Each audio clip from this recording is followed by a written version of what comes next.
if someone was to listen to our podcast today, what would they overcome and what skills would they build? So this is essentially going to be a masterclass on self-doubt, but not only what it is, actually determining for yourself what are the drivers of your self-doubt. Because we think self-doubt is just one big blob of worry and anxiety and insecurity. But when we look at decades worth of literature, my own research over the past 5 years, we've distilled it down to 4 main drivers. And so if you're able to determine, okay, where am I on these drivers? Which one is really propelling my self-doubt? That allows you to then determine what you need to do to move through it. As you said, self-doubt doesn't necessarily disappear with achievement. It doesn't disappear as you advance in your career. It just scales with responsibility. But the real measure of someone's success and happiness is if they can hear the voice of self-doubt and still move forward anyway. Yeah. And so what I want to help everyone listening with today is to determine which of the drivers of their self-doubt is taking the driver's seat and then exactly what they need to do to move through it so they can get the connection they want, the success they want, the performance that they want, and create the life that they want. I love it. Let's talk about the 4 drivers because I'm fascinated now as well to let's do it. To discover which ones I've been dealing with. Yes. Yeah, we can actually diagnose your doubt profile. Yeah, let's dive in. So the first thing we need to do is rewind a little bit. How did we come across these 4 drivers? So we've been working with leaders and teams across organizations for the last 5 to 10 years. That's tens of thousands of people. And we found that, again, no matter where someone was at on their journey, they were hearing this voice of doubt. And it would sound different and it would look different. But then we wanted to know, okay, specifically, what is driving this? And we need to bring it back to something called your self-image. Let me tell you about a study that was conducted in the 70s, and it opens your mind as to the power of the self-image that we have about ourselves and how that keeps repeating throughout our lives.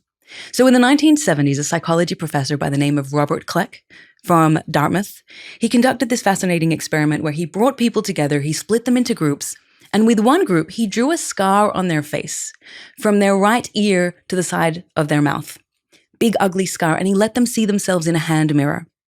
Then he sends the groups out to have conversation with strangers, right? So you have one group that has this scar, another group has no scar. After the conversations, they come back and they report on how they felt the conversation went.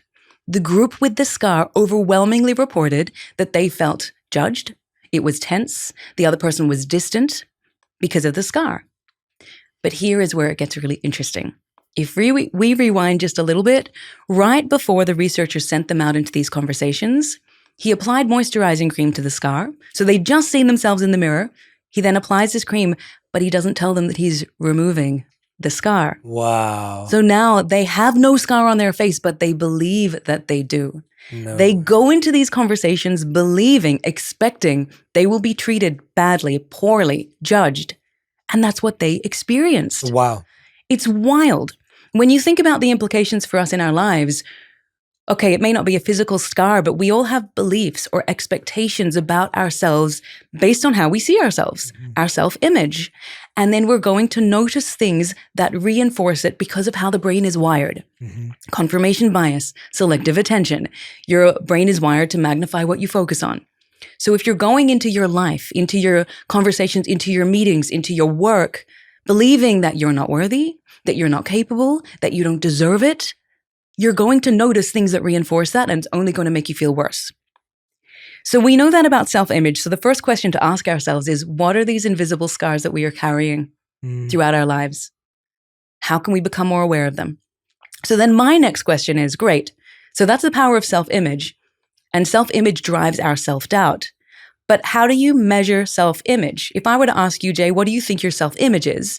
You might share something, and then I'd ask someone else, what do you think your self-image is? And they might share something else. We need to determine if something is measurable so we can determine what it is. And when we look at over 50 years worth of research, this is when we find that, yes, there's a lot of information out there, but it really comes down to just 4 dimensions of how we see ourselves. And when these 4 things come together, that shapes our self-image. It shapes how we interact with the world. Not only that, these 4 things that actually have their base in our personality, they have been shown through meta-analyses of over 100 studies to predict our success, our job performance, our career satisfaction, how happy we are in our life and our relationships. And it all comes down to these 4 things. And I could not believe it when I came across it. So let me tell you what these 4 things are, because essentially these 4 things drive our self-image, which then drives our self-doubt when they're weak. So the very, very first one, the first driver of your self-doubt, which shapes your self-image, is what we call acceptance, self-acceptance. It relates to this personality trait of self-esteem. So how you see yourself in terms of your value and your worth. Now, if you don't accept yourself, it shows up in 4 painfully familiar habits. The first one is what we call the pressure to prove. You feel like you constantly have to prove yourself through your work, through your performance. You have to prove that you are of value to other people, so you seek their validation and their praise. And when you don't get it, it becomes this automatic switch, and you need to win it back. That's the first. The second one is what we call the shrinking syndrome. So this is where someone might be afraid of success because they don't accept who they are.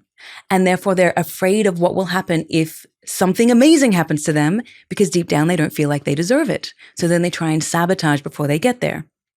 The third is what we call the Schadenfreude cycle. And the Schadenfreude cycle, you may have heard of it, it's a German term. It's that moment when you see someone else fail and you suddenly feel really good about yourself. You feel a little bit better about yourself. You enjoy other people's failures. This is a sign that you do not accept yourself. Wow. Your self-esteem is suffering.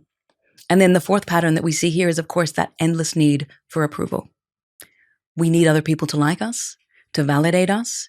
We might become codependent in our relationships. We say yes when we really want to say no. We wear masks and contort ourselves to better suit the people around us. But in doing so, we lose ourselves.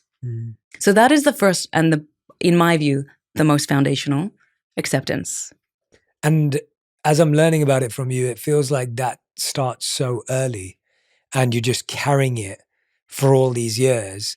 And then you become aware of it when you're starting to apply for a job, or you're wanting to put yourself forward for a promotion, or you're trying to find the relationship of your dreams. And all of a sudden now you're like, well, why do I feel this way? And I can imagine a lot of our listeners right now are sitting here going, Shadé, I do all of those 4 things. That's me. Yeah, that's me. And so if someone's listening right now and they're saying, Shadé J, that's me, I do all 4 of those things, I have no idea. Do I have to stop doing those things? Do I have to? So self-acceptance, that is the issue that I'm having. I don't accept myself according to your 4 measures. Where do I even begin to go? What questions should I be asking from that point? So I love how you mentioned that we develop this early in life. Let's start there, and then we'll go to how we can start to break the attachment that we have to this. So generally, this sense of acceptance that we have develops in the first 3 to 4 years. Initially, it's based on the response we get from our parents, our primary caregivers. And then it also develops based on whether we feel that we get the emotional support and the nurturing that we need. If you feel like you constantly have to earn your parents' attention or do something exciting to get them to pay attention to you, then we develop this belief that I must perform to be worthy. It can also happen later in life when a parent says to you or compares your report card, your grades, to a sibling, or makes you feel like you're only of value when you're winning an award or coming first in the swimming competition that you're in, the race. So we develop these really early on. And, we do need to acknowledge so much of who we are as a result of those early experiences. That doesn't mean we are a prisoner to that. And it doesn't mean that we should be blaming that environment and our parents and our, the caregivers that we had. We need to acknowledge that they were doing the best that they could with what they knew at the time. We have this beautiful ability of taking ownership of our lives, which actually comes down to the third pillar, which we'll get to, which allows us to, as you said, become aware of these patterns. So often, Jay, and if you're listening, you may find that you have not been aware of these things. And it's only when you listen to sessions like this, conversations like this, when you read a book, where you suddenly start to almost self-diagnose and realize, this is me. See that as a really positive thing, because you're identifying that you are part of this experience as opposed to just, this is who I am. So that's a really positive thing. So what do we do if we identify, okay, I'm really struggling with acceptance? The very first thing is to acknowledge that you are not your thoughts and you are not your beliefs. Beliefs are simply just a repeated pattern of thought that has happened so many times in our brain that it becomes a default. It's just a really, really fast process, neural pathway. And in the same way that a belief is formed early in our lives, we can overwrite that belief. Yes, it takes time. Yes, it takes repetition. Yes, it takes practice, but we have the ability to do that through conscious choice. And so the moment you start noticing that you're feeling insecure, those thoughts come into your mind, I can't do this, I don't deserve this, I'm not enough. That's the key phrase for someone who lacks acceptance. I'm not enough.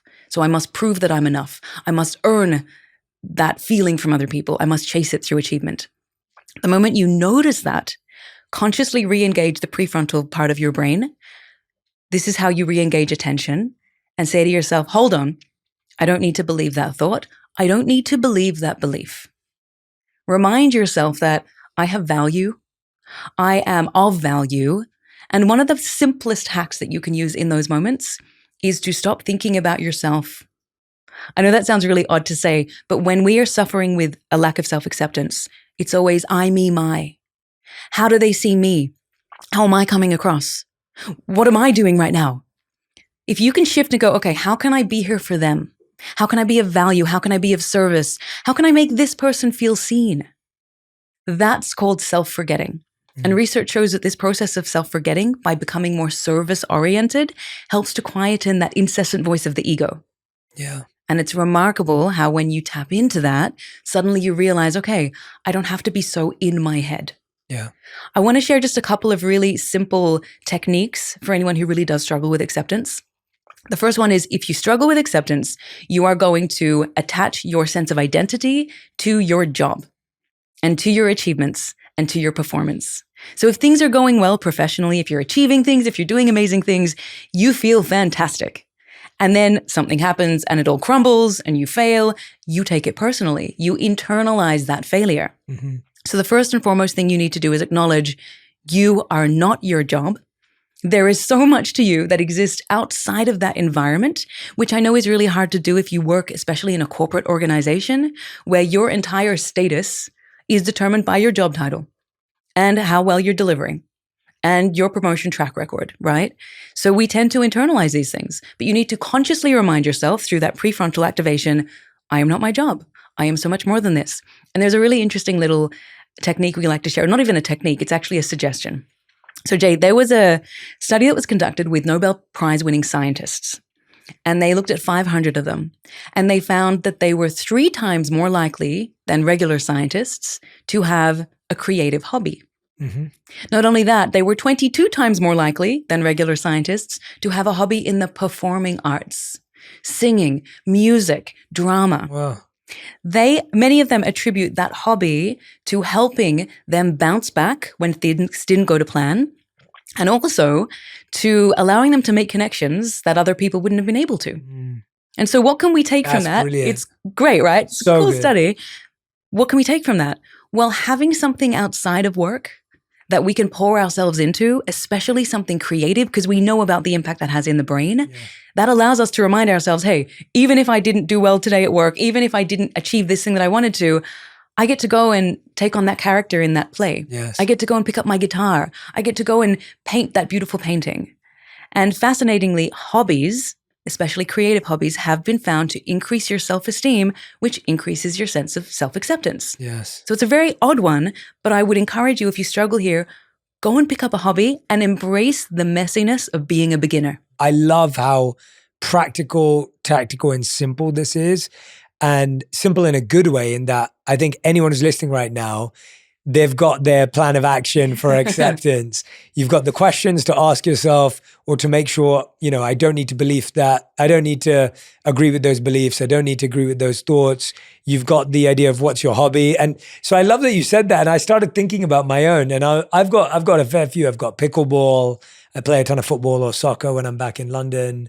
I enjoy, they're not creative in artistic sense, but they're physical because my work's so creative. So in one sense, just these physical competitive things that allow me to be with friends, connection. I love game nights. Brilliant. I'm a big fan of game nights. Good. And so it seems like anything that's collaborative and competitive makes me feel good because my work's so creative already. So I think I don't crave creativity, but I do crave that desire to play and be free. Something you said that resonated with me was this idea of, if you performed for your parents. If you had to perform to get your parents' attention, you ended up thinking that performance equals success, equals winning, equals love, equals worth. A lot of people who are really successful today have just lived that pattern out. So in one sense, it's also a pattern that makes people quite successful in the public eye. So the biggest performers in the world, some of them would say themselves that they were the performer in their home or their family, and they didn't realize it until they became the number one person in the world at something, that wasn't who they wanted to be, it's who they became because of it. So it can make you successful, but maybe not happy. What do you think about that? Yes, I love that you've mentioned this. So there's two elements we need to touch on here. Yes. So this lack of acceptance that develops early on, where we feel like we must perform to be of value or to earn the attention of others, that leads us to perfectionistic tendencies as adults, where we set these very, very, very high standards for ourselves, beat ourselves up when we inevitably don't reach them, and then just set the next high standard. And so for a lot of people, this does propel them forward. This does propel them to amazing heights. But as you said, they might reach that number one pinnacle, and then they stop and think, this is not what I wanted. This is not the life that I wanted to lead.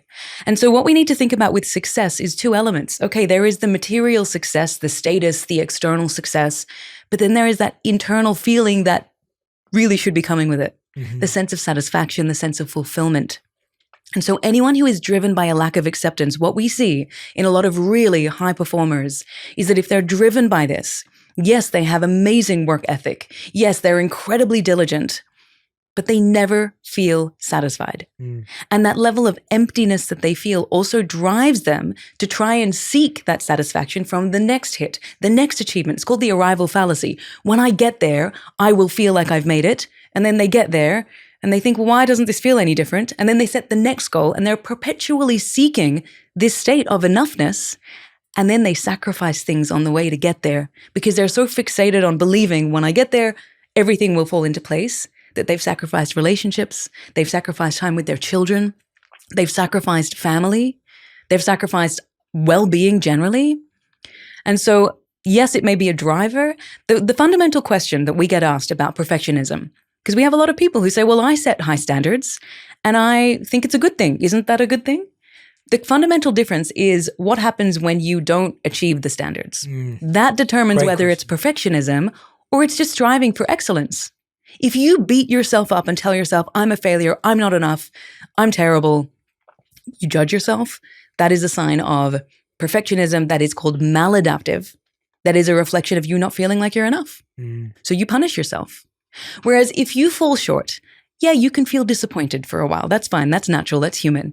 But then if you ask yourself, okay, how do I get better? How do I learn? And how do I apply what I've learned to implement it the next time I do it to get further ahead? Yeah. That's called striving for excellence, and it all comes down to your approach. I also spoke to someone very recently, a highly, highly successful businesswoman, very prolific on social media as well.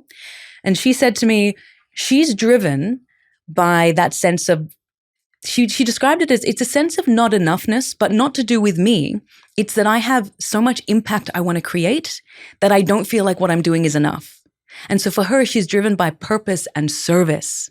And so I said, okay, so what happens if you get to the end of the day and you don't feel like it was enough from that perspective? And she said, I just get more fired up for the next day. And I said, does it make you reflect on you? Do you become judgmental on you? And she said, no. I said, there you go. Mm-hmm. So you can be driven by this incredible desire to serve others and to be of value. And that's a fantastic way to still get that desire to perform and to succeed, but for the right reasons. I love that nuance because I think for so many people, it's very much like ambition bad, satisfaction good. And that's such a simplistic way of looking at it because you're so right. And I love that question of how does it feel when you don't hit that goal? Do you actually get more energy and more excited and more focused and more diligent? Or do you become more harsh and more critical and more comparative? And as you were saying that, and you repeated this sentence a couple of times when you were talking, you said, you are not your job. Mm-hmm. And I was thinking, your work is not your worth. And then I was thinking about just how hardwired it is. So I was looking into this, and it was about the time of the Industrial Revolution that work became so much more attached to worth.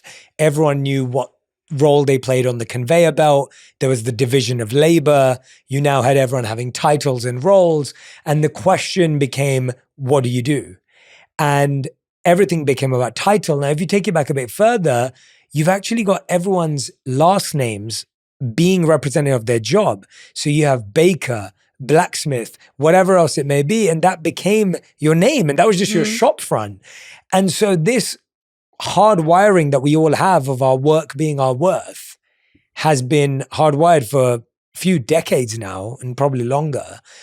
But it's so hard to lose it because that's what you're measured on since you were a kid, the grades against your friends, then the college you went to and its reputation, the degree you received, and then the first job you got. And it's almost like as you get out of school, your job becomes the only measurable thing, like the amount you earn and your job title, because people aren't comparing like, oh, I've got 7 kids, you've got 3. Like that isn't really a point of contention. Thank goodness. Yeah, thank goodness for sure. But that isn't really the metric. Or you're not like, oh, you might compare like, oh, I've been in a relationship for 10 years, you've only been in one for 2. But the job feels like, oh, this is how much money I make and this is my status. How do you operate in a world which is created for that competition and that comparison and not feel that schadenfreude of like, oh, I feel happy when someone else is not making it? How do you manage both of those emotions? So we do live in a world that is absolutely amplifying our self-doubts and is almost designed to get us to compare ourselves to others. As you said, in university, you're often ranked against your classmates. And we don't really have objective markers other than salary and how many cars you have and where you live and job title. And the fact is, in the world that we live in as well, your job does attract a certain perceived status. You know, lawyers, doctors, suddenly people go, ooh, they pay attention. But this is just fueling this comparison that we have and this sense of not enoughness. So how do we prevent ourselves? We need to acknowledge we live in this world. We're consumed by this world. It's very easy to internalize these things. And that is why these 4 pillars are so fundamentally important, because we're just talking about the first one. Yeah. But as I go through the rest, you'll see how you can also use the other 3 to counterbalance. Yes. So a lot of people struggle with acceptance and they think, okay, I need to get my acceptance really strong before I'll be able to move forward and succeed and be happy. Not necessarily. It's a lifelong journey. You can actually lean on other attributes. So we call them the 4 A's, the 4 attributes of self-trust, which reflect our self-image. You can lean on your other attributes to help you take action anyway, focus on what you need to focus on and prevent yourself getting stuck in that comparison cycle. Something that we do share though with people is if you feel like you're constantly comparing to other people and you're feeling like you're worse off, you're feeling like you're not as good as they are, something that's really valuable is to move from comparison to what we call emulation. Comparison is pitting 2 things against each other and looking for differences. Emulation is, cool, look at what that person is doing. How did they do it? And how can I emulate that so I can do it too? So you take learnings from their journey, apply it to your own, and suddenly rather than feeling, oh gosh, I'm so far behind, you suddenly realize, hey, if they can do it, I can do it. What's that first step I'm going to take? Yes. So that's one step you can take. It's to really focus on, okay, how do I stay in my lane? Yes. I love that. Yeah, I've often said you can turn your envy into study, and it's exactly that point. Beautiful. Like, how can you take this feeling of like, oh, why do they have it, and why am I so behind, and they're so ahead, and go, okay, well, what did they get right? And I think often when you start doing that, you realize, oh, wait a minute, they actually got a lot wrong too. And when you actually start looking and paying attention to someone, you go, oh, they actually had 3 businesses that failed before that. Oh, I just know about the one that took off. Oh, they went through a divorce through that. They haven't had a perfect life. They've had a lot of difficulty. Oh, I didn't realize that, you know, they lost a child. Like when you actually study someone, you actually get this textured, colored, multifaceted view of someone versus they're on the front cover of Forbes or they're on the front cover of Time magazine or whatever else it may be. And then you don't get that texture. So I love that idea of turning it into emulation. And I assume with what you're saying, that's also just a habit that every time you see something and you feel envious and you feel that feeling of being left behind, you just go, okay, well, no, let me learn from it. Let me study that. Right? Absolutely. All of these things that we're talking about are actually just habits. And in fact, I would argue that a belief is simply a habitual way of thinking. Yes. So when we understand that they're habits, it also empowers us to realize, hey, we can create better habits over the old ones. And what happens in those moments when you start to notice that self-doubt, that inner criticism, that I don't feel good enough, what's happening is you're often tending to, and this links to the third pillar, which we'll get to, you tend to start focusing on things outside of your control. This is why all of these four, they really do, they rise and fall with each other. You start focusing on things outside of your control. When you do that, what we notice when we look at brain scans is that there's less activity in your ventromedial prefrontal cortex, which is responsible for rationality and solution finding and logical thinking, which means that your thinking is largely driven by the emotion centers, which is why it feels so self-consuming when we're in that state. All the emotions come with it and all the negative thoughts come with it. I'm so far behind. I'm never going to be as good as them. I'm a screw up, whatever it is. So consciously catching yourself out is an incredibly powerful first step. And then the next step is to direct your attention. Direct your attention to what you can focus on, moving to that idea of study or emulation. That in itself is re-engaging those frontal regions of the brain, which is going to help quieten the emotion centers and allow you to take the best next step for you. Well said. I love it. Oh, before we go into the other three, which I really want to do, I want to ask you, I'm taking this tangent because I can feel people thinking about it. And I'm like, okay, I want to ask it. Like, fake it till you make it. Is it actually good advice? Fake it till you make it is something that we hear constantly. I don't necessarily like the idea of faking anything, because I think that links to inauthenticity and it might give people permission to do things that are completely insincere. I like to use what Amy Cuddy describes as be it until you become it, which is, it's a matter of semantics, but I think it resonates so much more with people who are all about sincerity and authenticity and integrity. You do not have to fake being someone else. You need to be that person, have the energy that you want to be exuding, see yourself achieving what you want to see, who you want to be. Right? And then show up every day as if you've already achieved it. There is this remarkable thing that happens, which has not been able to be measured just yet. When someone puts out to the universe, I want to achieve this, I believe I'm this, and then they start acting in a way that is aligned with that, things are attracted to them. Opportunities come their way. Importantly too, though, they also take the steps to put them on that path. Just on this point, I want to mention something really fascinating that comes out of the research. Something that we see a lot of people talk about, online especially, is manifestation. Manifest who you want to be it till you become it, have the vision board on your wall. And I definitely think there is some power in that. Again, it has not been able to be measured as far as I'm aware. But there is another element where if you're visualizing yourself becoming something and believing you can achieve that, what you're doing is changing your self-image. You're updating that blueprint. Yes. We spoke about it earlier, the idea of these scars. You're allowing yourself in your mind to create this new concept of who you are. Because if you cannot see yourself as being there, as deserving that, you will inevitably sabotage yourself as you get there. Yes. You will notice everything getting in your way, and that'll be proof that, see, I can't do this. So that's the idea of upgrading your self-image. So that's really, really powerful. But then a lot of people get stuck where they just have this view of where they want to go. They're so clear on it. They're excited about it. And then suddenly they flounder. And it's because of two things happening. There was a study that was published that found that when we have these beautiful positive, they call them positive fantasies, these visualizations where we want to be, and we feel them and we embody them, it can actually sap your energy. Ooh, why? Tell me about this. Because when we then face a roadblock or a setback that we are completely unprepared for, it challenges that view that, hey, I can get there. And suddenly we start to think, oh no, we start to anchor back on our current self-image and think, too hard, I'm never going to get there. I don't deserve it. I'm not capable enough. And then we retreat. So there's an important step and second step, right? So you need to visualize yourself getting there. But then you also, and this is contrary to what a lot of people suggest, what the research suggests, what we encourage all of our students to do is be very clear on what are all the things that are going to get in the way of you getting there. Be really clear on that. A lot of people say, no, don't anticipate that because you'll will it into existence. No, we say be very pragmatic. What are the things that could get in the way? One of them is, well, my own belief about myself. The other one is the people I'm around. Maybe they will prevent me from getting there. It could be boredom. It could be this obstacle, that setback, that failure. Write them down.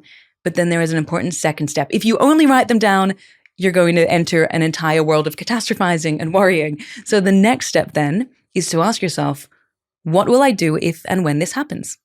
You create your contingency plan, your recovery plan, so that if it happens, you have your steps, you've prepared, you've essentially been there before.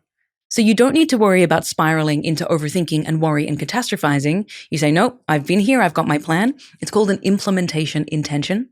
And if you come up with these, if then, you are going to be more likely to achieve that goal, more likely to persist when the roadblock, when the failure comes, and more likely to move towards where you want to go. We all want to feel better, to have more energy and more focus throughout the day. That's why I co-founded Junie, a sparkling adaptogenic drink made with powerful ingredients like ashwagandha and lion's mane. It's designed to boost your mood, support your focus, and give you natural energy, all without the crash.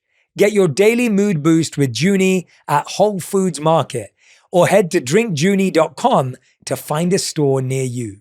It's so fascinating, isn't it, that the human mind either imagines everything going wrong, Yeah. or imagines everything going right. Yeah. But then you're presenting this like middle ground of be pragmatic, be aware, if this, then that. And that's the reality of life. Like that's where you're going to live. Like if you just sit there in dreamland and think of everything being perfect, we know that's never going to happen. And also we have this tendency to just think in nightmares where, well, everything's going wrong. Nothing's ever going to work out. I'm not worth anything. And we almost gravitate to these extremes because they feel safer in a weird way. Why do we do that? Why do we gravitate to these extremes? The brain craves certainty. The brain fundamentally craves certainty. And the reason why, when we look at fundamentally why the brain does what it does, its primary function, a lot of people say its primary function is to protect us. But there's a little bit more to it. The primary function of the brain really is to make sure that the rest of the body is doing what it needs to do while using the least amount of metabolic energy, right? So it needs us to function while using as little energy as possible. And so part of that is obviously protecting you, because then if you're in a situation where you're having to deal with something terrible happening, the brain has to put in a lot more effort. So it will often magnify everything that could go wrong, because if it does that, it gives you a sense of certainty. No, this is going to happen. You're going to fail. You're going to fall short. They're going to laugh at you. They're going to reject you. And at least you know. At least you know, so that you don't do the thing. Because if you do the thing and that happens, your brain's going to have to put in a lot more work to get you through that. So if it can prevent you from taking that step, and we actually refer to this as what's called the misguided protector in our mind. It's that voice. It's an inner deceiver, and it's trying to protect us, but it's misguided. But fundamentally, it will highlight everything that could go wrong so that we don't take action, because then it succeeds. Then we're safe, but we're stuck. And then the other extreme, of course, is only visualizing where we want to be, because again, it's certainty. No, I'm guaranteed for that to happen. And then we know what happens when you hit a roadblock. Suddenly everything crumbles. And then you go into the other side. Oh no, all these things are going to go wrong. So when we recognize that this is just our brain doing what it needs to do, there's something else which is really interesting here. There is a connection between intelligence and anxiety. People who tend to be higher on IQ, ratings of IQ, they tend to be more aware of complexity, more aware of all the risks that could go wrong, which then leads them to overthink about those risks, and then overthink about what could happen if those risks actually occurred, which increases anxiety, which reduces confidence, and then reinforces that initial state of awareness of the complexity. And so if you're listening to this and you feel like you're constantly overthinking and you're constantly aware of risks, it could be that you have a slightly higher than average IQ, but it's also important to know that we can break that cycle. We call it the spiral interrupt technique. When this is happening, the part of the brain that's activated is the emotion center, the threat detection center. It's trying to identify everything that could go wrong to keep you safe. So what you can do is control your attention. Bring your attention back to what can I control right now by literally saying to yourself, this is my brain doing what it does. I am safe to act anyway. So again, simply by doing that, by consciously controlling your thoughts, you are re-engaging those prefrontal regions, which reduces activity in the amygdala, in the fear centers, and allows you to have that moment of rationality to then decide what's next. Yeah, I can think of a really good personal example of that. I remember, so I was very fortunate to go to public speaking school from age 11 to 18 and had training and found it comfortable being on stage and everything else. But then as soon as my scale started to change and I started to work in different audiences and different arenas and different spaces, I could notice that my heart rate would go up. I could notice that my hands would start to shake. I could notice that I felt sweaty palms. I could notice that I felt nervous and anxious. And I used to start to think, well, I have the skills and what am I doing wrong here? And I'd overthink that. And then I'd overthink and go, oh my God, everyone's going to see my hand shaking. And then am I going to hold the card or should I put it down? Or what if my slides, and then you're overthinking it. And it's what you just said. And I had a different set of words for it that I would say internally. And it was just, no, this is what happens when I care. Yes. And what I started to realize was, when I care, my body's going to do this and I can go and give an amazing talk anyway, but I care. That's all it's showing me. And I don't need to stop this, or I don't need to get over this, or I don't need this to disappear in order for me to go out there and do what I do. And you're so right that simple moment of, it goes back to acceptance, that this is just biologically what happens when I care. Yeah. I get a bit nervous and my heart beats faster and all the things that, and it's okay, if I can reframe that, so much can happen. I love that you mentioned that one as well, this idea of caring, because when we acknowledge that our brain is just doing what it's wired to do, and then we can essentially interpret what we're feeling in a way that's going to serve us.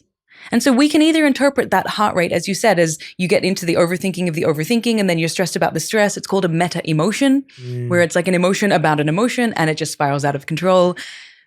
Or you can say, no, my brain is just doing its job. I'm prepared. I'm ready. I'm going to be of service here. I care. I care about delivering a good outcome. And it's powerful when you recognize that. Yeah. What's the second A? Okay. So that's the first A. That's acceptance. The second A. And there's so much more in the book. I just want to point out. There's so much more. There's so much more in the book. I am just moving us through as we discuss some of the highlights. I do want to share one other thing for people who struggle with acceptance, Please. Just because it comes up so frequently, especially for people early in their careers. And this was me. 15 years ago, working in corporate in a male-dominated environment. I started my career as a lawyer, commercial law. I was in that industry for 4 years. Then I moved into banking and finance for 6 years. Oh gosh, the whole time I felt like an imposter. I felt like I didn't belong. I felt like a hiring mistake. But I got very good at faking it. So, okay, now I'm going to share a little bit of my story.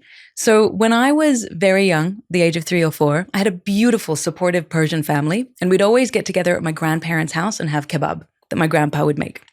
And then after dinner, so I liked performing as a kid. After dinner, there would be this chant, Shadé bayad beraqse, which means Shadé has to dance for us. And it was great. When I was a kid, I'd get up and I'd do my little thing and they'd watch and they'd cheer and it was fantastic. But then as I got older, I started to enjoy it less and less. But I didn't know how to say no. And so at the age of 9 or 10 or 12, I still felt like I had to perform to make people happy. This was entirely in my head. If I had communicated to them or set a boundary or said, look, I don't feel like it, they would have been fine. My family loved me. I didn't know. And I internalized from a young age that I am only as good as the performance I'm giving, which means making other people happy. And I have carried that with me through my entire career. In fact, one of the drivers of me doing a PhD, which was one of the hardest things I've ever done, was because of this feeling of not being enough and needing to still prove myself, which is the wrong reason to do anything. And I will tell you this much, it's done and I still haven't developed that acceptance. So it's an ongoing process for me and I'm very aware of it and I'm working on the habits to develop it. But when I entered the workforce, so I did law because I did really great in high school and I had a lot of pressure to use those grades. So it was like law, medicine, engineering. I wasn't going to do meta engineering, so I did law. I did it with psychology because I was passionate about people. But law was so difficult for me that I had to focus so much on it. And I had to overcompensate because I didn't feel like I belonged. I tried to drop it after the first class. But in any case, I kept with it. Never felt like I belonged. I was able to do really well. I got fantastic grades at the end, got a job in a top-tier commercial law firm. But that feeling of, this is not me, this is not for me, stuck with me. And I was trying to fake it till I made it. So I was becoming someone different. I was speaking differently. I was showing up differently, trying to sound smart and credible, using big, fancy words to fit in. What I now know is that can backfire. Studies have been found that when you use unnecessarily complex language, where you're trying to be perceived as more credible and competent, it does the opposite and it undermines your credibility and your competence. Simplicity. It's all about simplicity, but I didn't know that. So I carried that through banking. I was so full of anxiety. I literally hide behind my cubicle so people couldn't give me work, because if they didn't know I was there, I wouldn't basically be given it. Then I moved into banking and finance, convinced that if I moved into a different industry, I could start fresh, reinvent myself, leave the doubt behind. Do you think that happened? No. Absolutely not. Doubt doesn't work like that. I took it with me because of my self-image, because I was carrying that self-image around, the scars I had. And again, I came from a wonderfully supportive family, and still I had scars. And one of the things as I was doing research for this book is, there's a lot of talk about attachment theory and those early experiences. What some people experience is a secure attachment style when they're young. They have a supportive environment full of love and validation, and yet still as adults, they feel like they're not enough. And could be one of two reasons. It could be that you feel so indebted to your family that you feel like you need to keep performing for them to make them proud. The second reason is that you might also have had a sibling who was challenging just by nature of their personality, and you saw that and you didn't want to be that. And so you became the opposite. You became the good kid to be that for your parents, and you just take that with you. So that was me. And then I started feeling guilty about, why am I feeling this self-doubt? I have no reason to. And so it became this whole big thing. Anyway, 7 years in banking and finance, I eventually found my way. I tapped into roles that I loved, learned to lean on my strengths, and I stopped trying to be like everybody else and realized, hey, I'm here because I have some value to offer. How do I tap into that value? And then so that was kind of my journey. Yeah. And that, I completely forgot the question that you asked me, but that's a little bit about how I got there. Yeah. Oh, what I wanted to share is something that I used to do, which people listening might do if they struggle with acceptance. Because we want other people to be happy with us, we say yes compulsively, reflexively, before we even know what we're saying yes to. So we end up taking on more work. We end up doing more than most people. We end up exhausted because we don't know how to say no. Saying no is a superpower, but it all comes down to how you say it. So something that we encourage is what's called intentional delay. All it means, studies have found that if you just delay by a number of milliseconds, you make a better decision under pressure. So what that means is if someone asks you to do something, instead of immediately, yes, sure, and then having to spend your entire weekend at work, you would say, I would love to help. Let me get back to you by the end of the day to make sure I am able to. Or let me check my calendar and I'll get back to you within an hour. So you're doing two things. You're creating a delay and then committing to get back to them. That process allows you some space to then ask yourself, okay, is this something that I genuinely want to do or I feel compelled to do because I don't feel like I'm enough? You run it through that little criteria. And then if it's compulsion because you don't feel like you're enough, you give them a polite decline. And if it is something you want to do, you go ahead and you do it. That is a powerful way to remind yourself that what you need matters too. And you can politely decline without affecting a relationship. Yeah, that's the hardest part I think we all have, because I know you write about in the book that we respond to social rejection like physical pain. Yes. We think that if someone, and social rejection works two ways, right? Like one social rejection is you're not invited to a party. But the other type of social rejection is you saying no and then thinking the other person thinks you're mean or bad or rejects you in the sense of, oh, you're not good at your job. And I think we often don't talk about that second version of social rejection, which you get from standing up, setting boundaries, whatever it may be, where you go, I don't think I can do that. And then someone goes, oh, I knew you didn't care.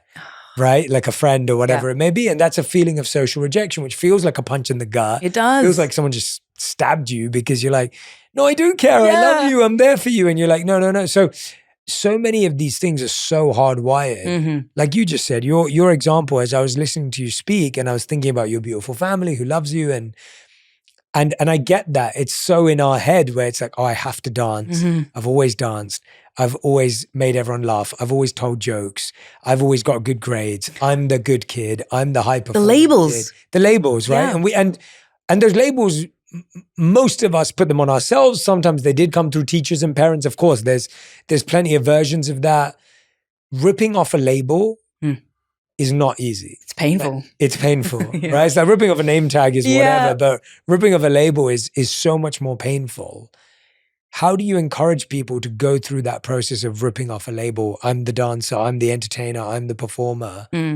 When it shows up in all areas of their life, they're now doing it for their partner, they're now doing it at their job, they're now doing it to their siblings. And it's like, well, if I start tearing this off, people are also going to be like, oh, you don't want to entertain me anymore. Yeah. Oh, you don't want to make me laugh anymore. You don't care about me anymore. You don't care about me anymore. And that's what they're really saying. So the cost of ripping off a label is so high for people. How do you begin that journey? Like, what do you do? So to peel off a label, you need to have a deeper yes. What does that mean? We often say yes to other people because we're trying to maintain who we are and that perception.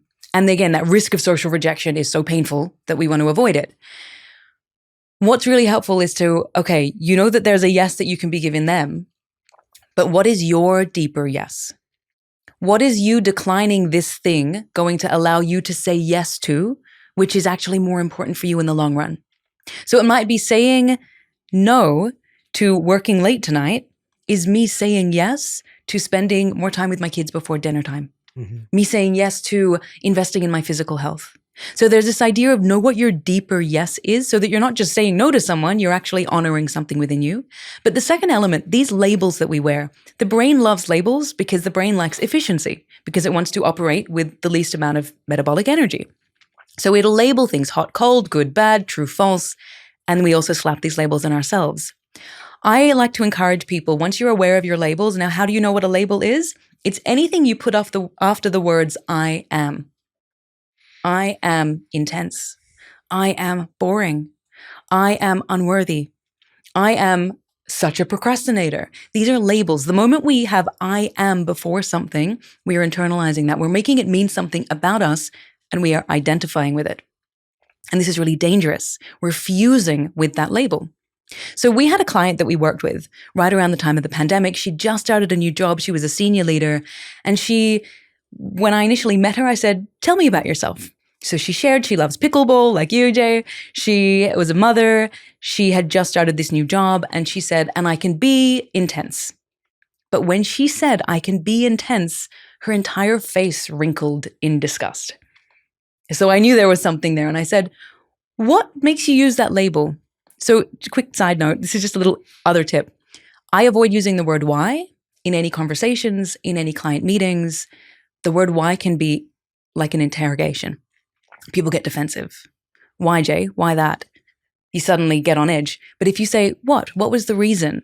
It's so valuable. And this is effective for teamwork. This is effective for feedback, even speaking to your partner. So that's a little side note. But in any case, I asked her, I said, what does that label mean to you? Where does it come from? And she said, well, when I was leaving my previous role, as I was leaving, my boss said, oh, you're intense, but we'll miss you. And that label stuck. And this was a label that she'd stuck on as an adult. But when we dug deeper, we found out, so she was one of, I think, 7 kids in an Egyptian family. When she was a kid, she was the youngest, and she had to fight for attention. So she was loud, she would scream, she was what they would call too much all the time. And so as a kid, she internalized this belief of, I am too much. And so when this label got attached to her, intense, it brought back all those memories. And so if someone has a label like this, what's really important to do is to acknowledge that you don't have to necessarily rip it off. You can replace it. So with her, I said, okay, so describe your intensity to me. And she described what it meant. And I said, okay, well, I see that as passion. What if you said, I'm passionate? And she had this moment of recognition in her face. She said, oh my goodness, you are so right. I'm passionate about what I do. I'm passionate about life. That is why I care so much. It's pure passion. It's not intensity. And that moment of recognition fundamentally changed the meaning she'd applied to the quality that she had. And then she started showing up with that passion and owning that passion. And that was her reclaiming a label. But if you have a label like I'm boring or I'm such a procrastinator, you need to shift it into something that is growth-oriented or actually positive. So we hear I'm boring a lot from the people that we work with and we support. Yeah, when we get down to it, a lot of them will claim that they, funny enough, I have a scar. I feel like my story is boring. I don't like talking about myself too much because I genuinely don't think I have an interesting life or interesting story. So I have this I'm boring narrative. I don't know where it came from. Actually, I probably do, but I'm not going to share that. But Go on. so when I was in high school, Yeah. my parents went through a divorce. It was amicable. I'm blessed with a truly remarkable family. It was an amicable divorce. But naturally, anyone who experiences that, you start to question, could I have done anything differently? Should I have been more supportive? Should I have done this or been a better kid? And so I internalized that. And one way that came out is not wanting to talk about it with anybody. Because it's almost like if I spoke about it, it would make it worse. So I just bottled it all up. And so from around 15, I stopped sharing about myself. In fact, even when I entered the workforce, I had a group of work friends. And one of them broke up with me, a female friend. She broke up with our friendship because she said, I feel like I don't know anything about you and you know so much about me. What she was referring to in that situation was, I don't like to share a lot of the negative things going on in my life. A lot of, especially women, like to connect by sharing negative things. Oh, you think that's bad? Look at what I'm going through. And that's how they bond, which in itself is not necessarily healthy.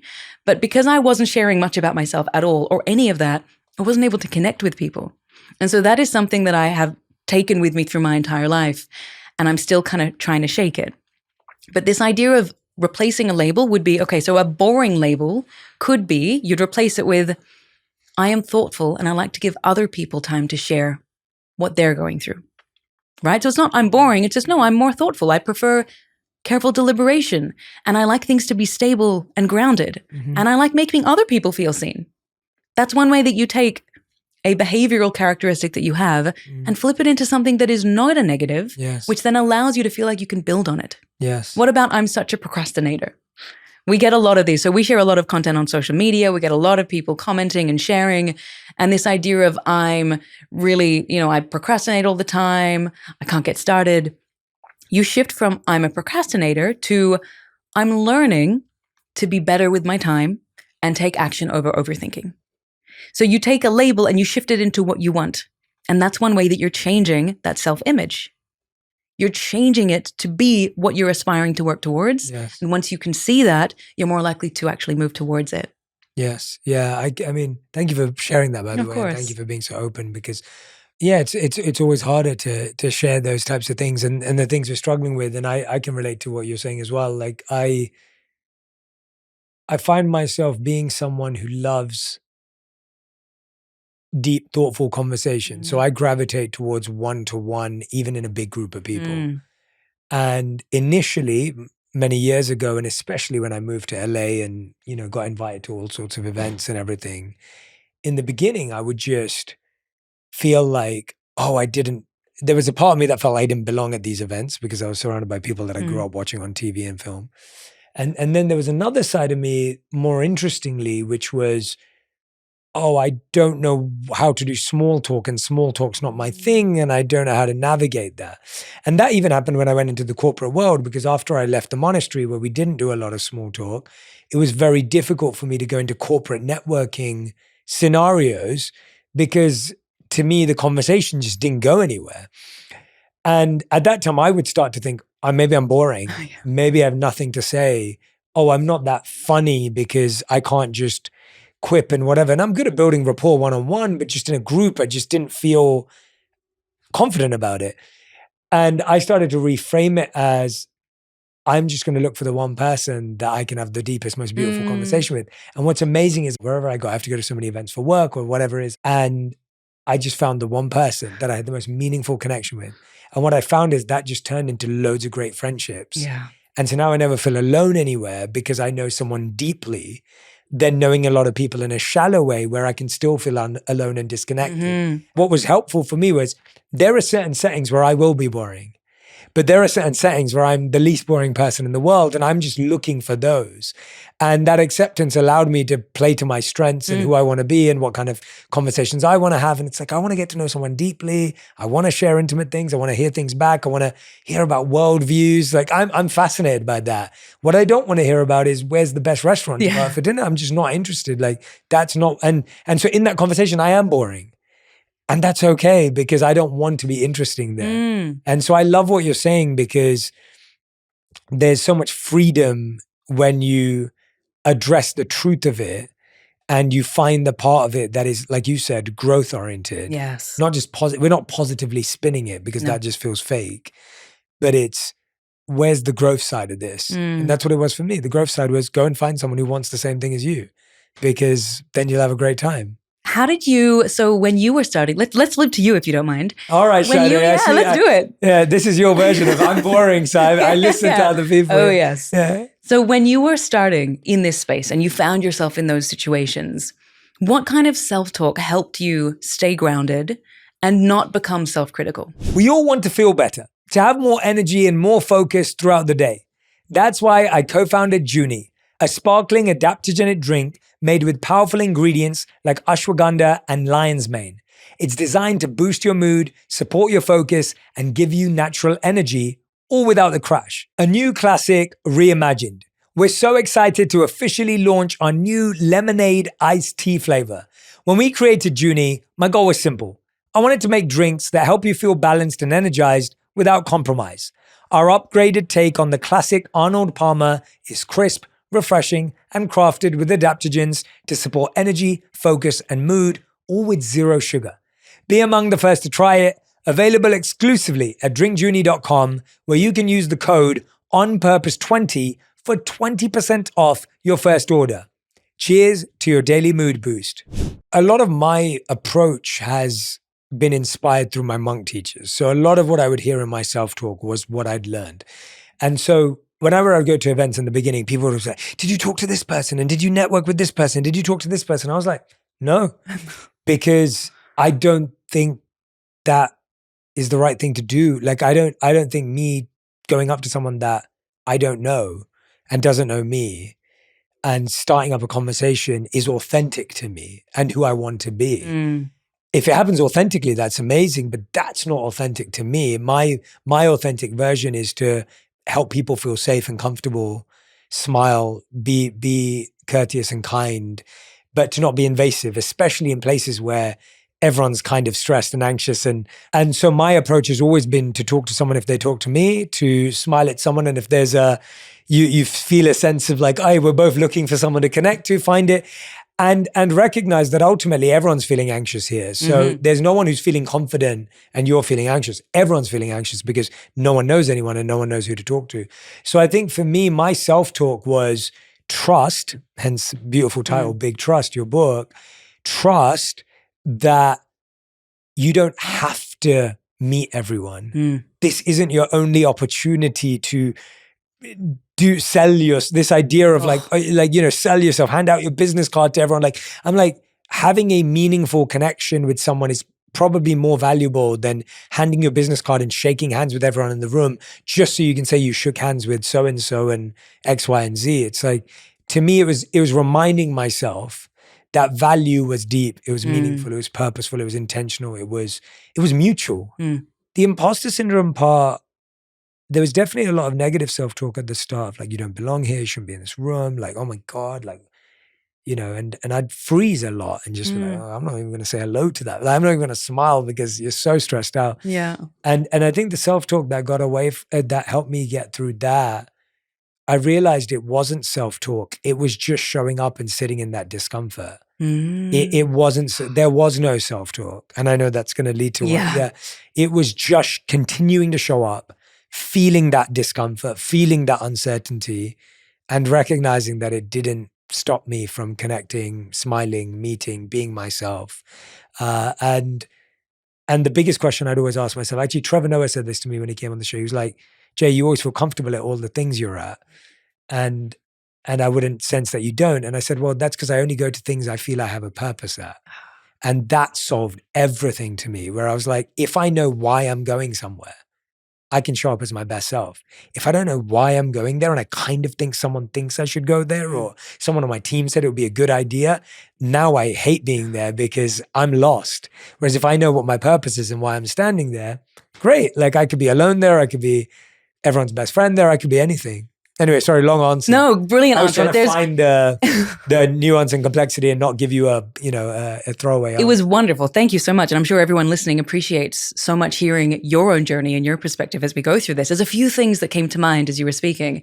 One of the things you said is that mistake that we make when we think we're the only one feeling a certain way. Everyone else must be confident. I'm the only one. It's called pluralistic ignorance. Interesting. I didn't know that word. Everyone actually feels that way. I mean, look, we say everyone, probably 95% of people will feel that. But as you said, your ability to just show up in the discomfort and acknowledge that, hey, it's uncomfortable, but I'm here. I'm safe. It's fine.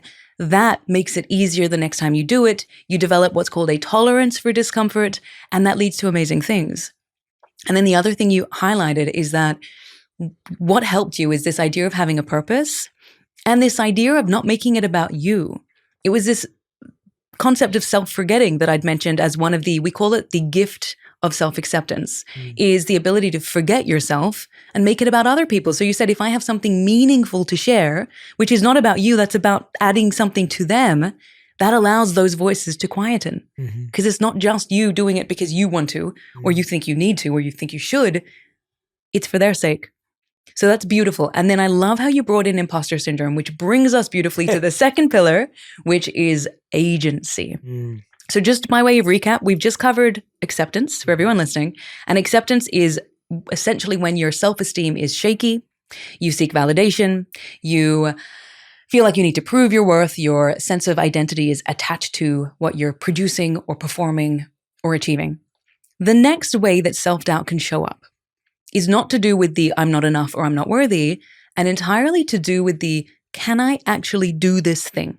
Do I have the skills and the ability to do it? And what we see here is a lot of people will fall into imposter syndrome. Shadé, can you actually define what imposter syndrome is? Imposter syndrome actually doesn't exist in the literature and the research as the term imposter syndrome. It's called imposter phenomenon. Now, just notice the difference between a syndrome and a phenomenon. One of them is a behavioral phenomenon that was observed among a group of people. The other one pathologizes it and makes it seem like there's something wrong with us. So imposter syndrome was initially discovered in the 1970s, where they were specifically looking at women. So this was high-achieving women, women who had just entered the workforce, women who had PhDs and a strong track record behind them, and they felt like they didn't belong. They felt like they were frauds. They felt that they were undeserving of their success. They felt that everyone else thought that they were smarter or more capable than they really were. So there's two elements for the imposter phenomenon. We'll move away from syndrome, imposter phenomenon. The first element is that you feel like a fraud, that other people believe you to be something you're not. And the second element is that you have to have some kind of track record behind you that allows you to feel like, I don't deserve this. If you feel like an imposter and you've just started a new job, it's probably not imposter, right? It's just, I'm in a new environment. I need to give myself grace to learn. When we self-diagnose and say, oh my gosh, I'm such an imposter, this is imposter syndrome, that can lead us to withdraw even further. We use it as an excuse. So remind yourself, no, the imposter syndrome or imposter phenomenon is only when I have achieved something. I've just won this award. I've got this amazing job. And I can demonstrate that I've got all these achievements behind me, but I still don't feel I deserve it. Yes. That is the definition of imposter phenomenon. And it is so common, not just among women, but also among men. Some studies have found that up to 82% of people at some point have felt like a fraud. So if you've ever felt this way, firstly, rest assured, you're in very good company. The next thing to be aware of with imposter syndrome or phenomenon is if you feel like a fraud, rather than hearing that voice saying, you don't belong, don't speak to that person, don't speak up, flip it immediately to, wow, what an amazing opportunity I have to learn and grow. Who can I learn from? What do I need to develop here? So again, it's this idea of shifting from almost comparison into emulation or envy into study. Make it something action-oriented. That's really powerful. And speak to someone about it. So you know Jason Segel from How I Met Your Mother? He was describing on a podcast how he was, when he transitioned from actor into director on Dispatches from Elsewhere, he was so full of imposter syndrome and anxiety. And he said he didn't know what to do. He was overthinking and it was becoming this big thing. So finally, he calls all the crew together and in front of everyone, he says, hey, everyone, this is my first time doing this. Don't really know what I'm doing. If I do anything that bugs you, let me know. I'm sure we're going to have an amazing time. He called it out. He acknowledged he didn't try to be perfect as we try to do when we feel like the imposter. We try to overcompensate so people don't find us out. But he just acknowledged it. And he said it was incredibly freeing when you call out the fear, it shrinks it. And so if you're ever feeling this way, speak to someone about it. You'll probably find they've been there too. Yeah. And I love what you said about this idea of, because a lot of people ask me, they're like, Jay, do you ever still feel self-doubt or like an imposter? And I said, I always feel it when I'm doing something new. Yeah. And that has made me realize that it's got nothing to do with me. No. It's because I'm trying to get out of my comfort zone. Yes. So I love it now. So Brilliant. I love the idea of feeling that way because it's proof to me that I'm pushing myself outside of my comfort zone. I'm trying something new. We're expanding something. We're building a new business. We're starting a new venture. We're creating a new service, purpose, program, whatever it may be. It's like, I've just never done it before. And yeah, if I keep doing everything I've always done, I don't get nervous anymore, but that's boring to me. Yes. And that's not exciting. And so now that feeling of being uncomfortable and being nervous and being wondering whether I fit in and everything is great because it's a sign to me that I'm moving forward. Yes. It's growth with integrity, as we say. Because if you had blind delusion, you wouldn't feel the doubt. Yes, right? Exactly. So you've got the integrity, the intellectual humility to know, okay, I haven't done this before. Here are the gaps, but you're embracing the discomfort that comes with growth. You only experience that kind of imposter feeling when you're stretched. You would never feel that if you know how to do everything. Yeah. And if you're fully comfortable. And if you're a narcissist, like you're like, well, yes, we do need to acknowledge it's like 5 to 8% of the population that we're not talking about here. Yeah. No, but that delusion point is true that if anyone ever says, oh, I never feel any self-doubt, there's a sense of delusional confidence. Or a lack of self-awareness. Or a lack of self-awareness, which isn't healthy. No. Because you're convinced, and it almost is an insecurity projection because you're convincing yourself, no, of course I don't feel anything. It's like, well, no, everyone human you'd feel something, no matter even if it was really small. Like if I this is a terrible example, but because I can't cook to save my life. It's like if my wife asked me to cook dinner, I would be freaking out because I wouldn't have a clue what to do. And it's a very small thing. Like people know how to do it. It's simple. It seems like an easy low risk. Yeah, low risk. Yeah, to some degree. Yeah, exactly. But that's the point, that it's not even about the grandiosity of the task. It's about what's new to you and what you find difficult. And so no one can even say, oh, but that's small or that's big. Big and small are not the indicators of whether you feel uncomfortable. And so for someone, something uncomfortable might be doing something really small. And for someone else, it might be doing something really big. And exactly.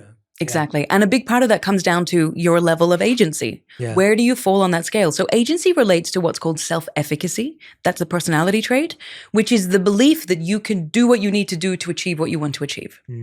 I want to take you somewhere which relates to this, and it actually relates to the overarching theme of the book. Jay, if I were to ask you, I mean, we've kind of primed it now, but if I were to ask you off the top of your head, what do you think the opposite of self-doubt is? Is it not self-trust? Yeah, so I primed you. So it's absolutely self-trust. Okay, So we find, though, that 90% of people, if we haven't had this conversation, I should have asked you that at the very beginning. Yeah. When we ask this question, 90% of people will say that it is, or 95% will say it is confidence. Confidence. And so many people, so much of the population are waiting for that feeling of confidence before they take that step. They say, I'll know when I'm ready. That feeling of confidence that we wait for, actually, when we look at the literature, it does not come before we take the action. It comes after we take the action, because the brain needs to see yourself doing the thing. It gets a proof point. It gets an evidence point. Hey, I can do this. That then builds a degree of skill and competence. Hey, I did it and I was okay and I got better, which then boosts your self-efficacy. And then that creates momentum and motivation. And that is the feeling that we've associated with confidence. So what do we need before that? So what do we need before it? Well, when we actually look at the word confidence, so I think this is where the mix-up happened. When we look at the origins of the word confidence, it comes from the words in Latin, con and fidere, meaning with trust. And so really what we need before we take action is not that feeling that we're waiting for. It's self-trust. Trusting that you can handle whatever comes your way. Whether you succeed, whether you fail, whether you bounce back, whether you whatever it is, you will be okay. And in order to do that, we call that the state of big trust, which is recognizing these 4 attributes, reminding yourself that you can strengthen them, working on strengthening them, and also knowing which one can you lean on when you might be weaker in the others.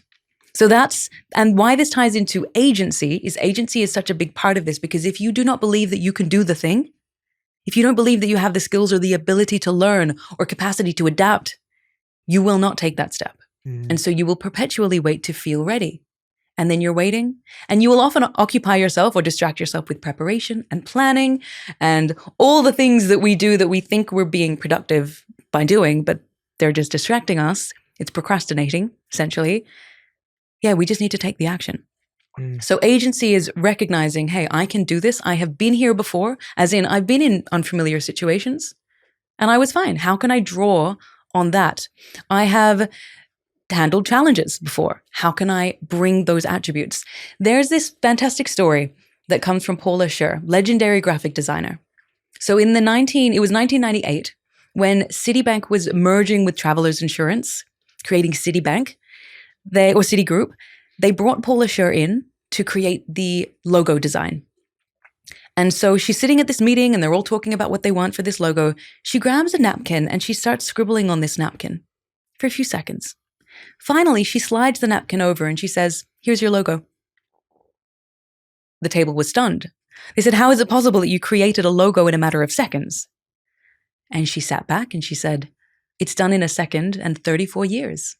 It's done in a second and every experience and everything that's in my head." This is what happens when we lack agency. I mean, Paul is showing us what it looks like to have a strong degree of agency. When we lack agency, often what happens is we start to undervalue the skills and the strengths that we've developed because now they become easy for us. They're no longer an effort for us. And so we forget the value that they can add. We've come to equate, and I think this is a byproduct of the society that we live in. We've come to equate effort with value.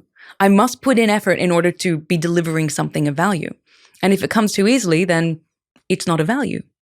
But that's because your expertise becomes second nature to you and then it becomes invisible to you. Not only that, it can become invisible to other people.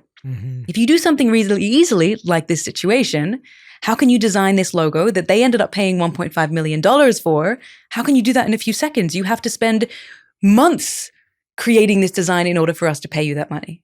No, we need to remind ourselves that we have an incredible track record of not only hard skills and tangible achievements, but what we call essence qualities. The growth mindset, the curiosity, the persistence, the diligence. And these are things that you develop not only at work, but importantly in life.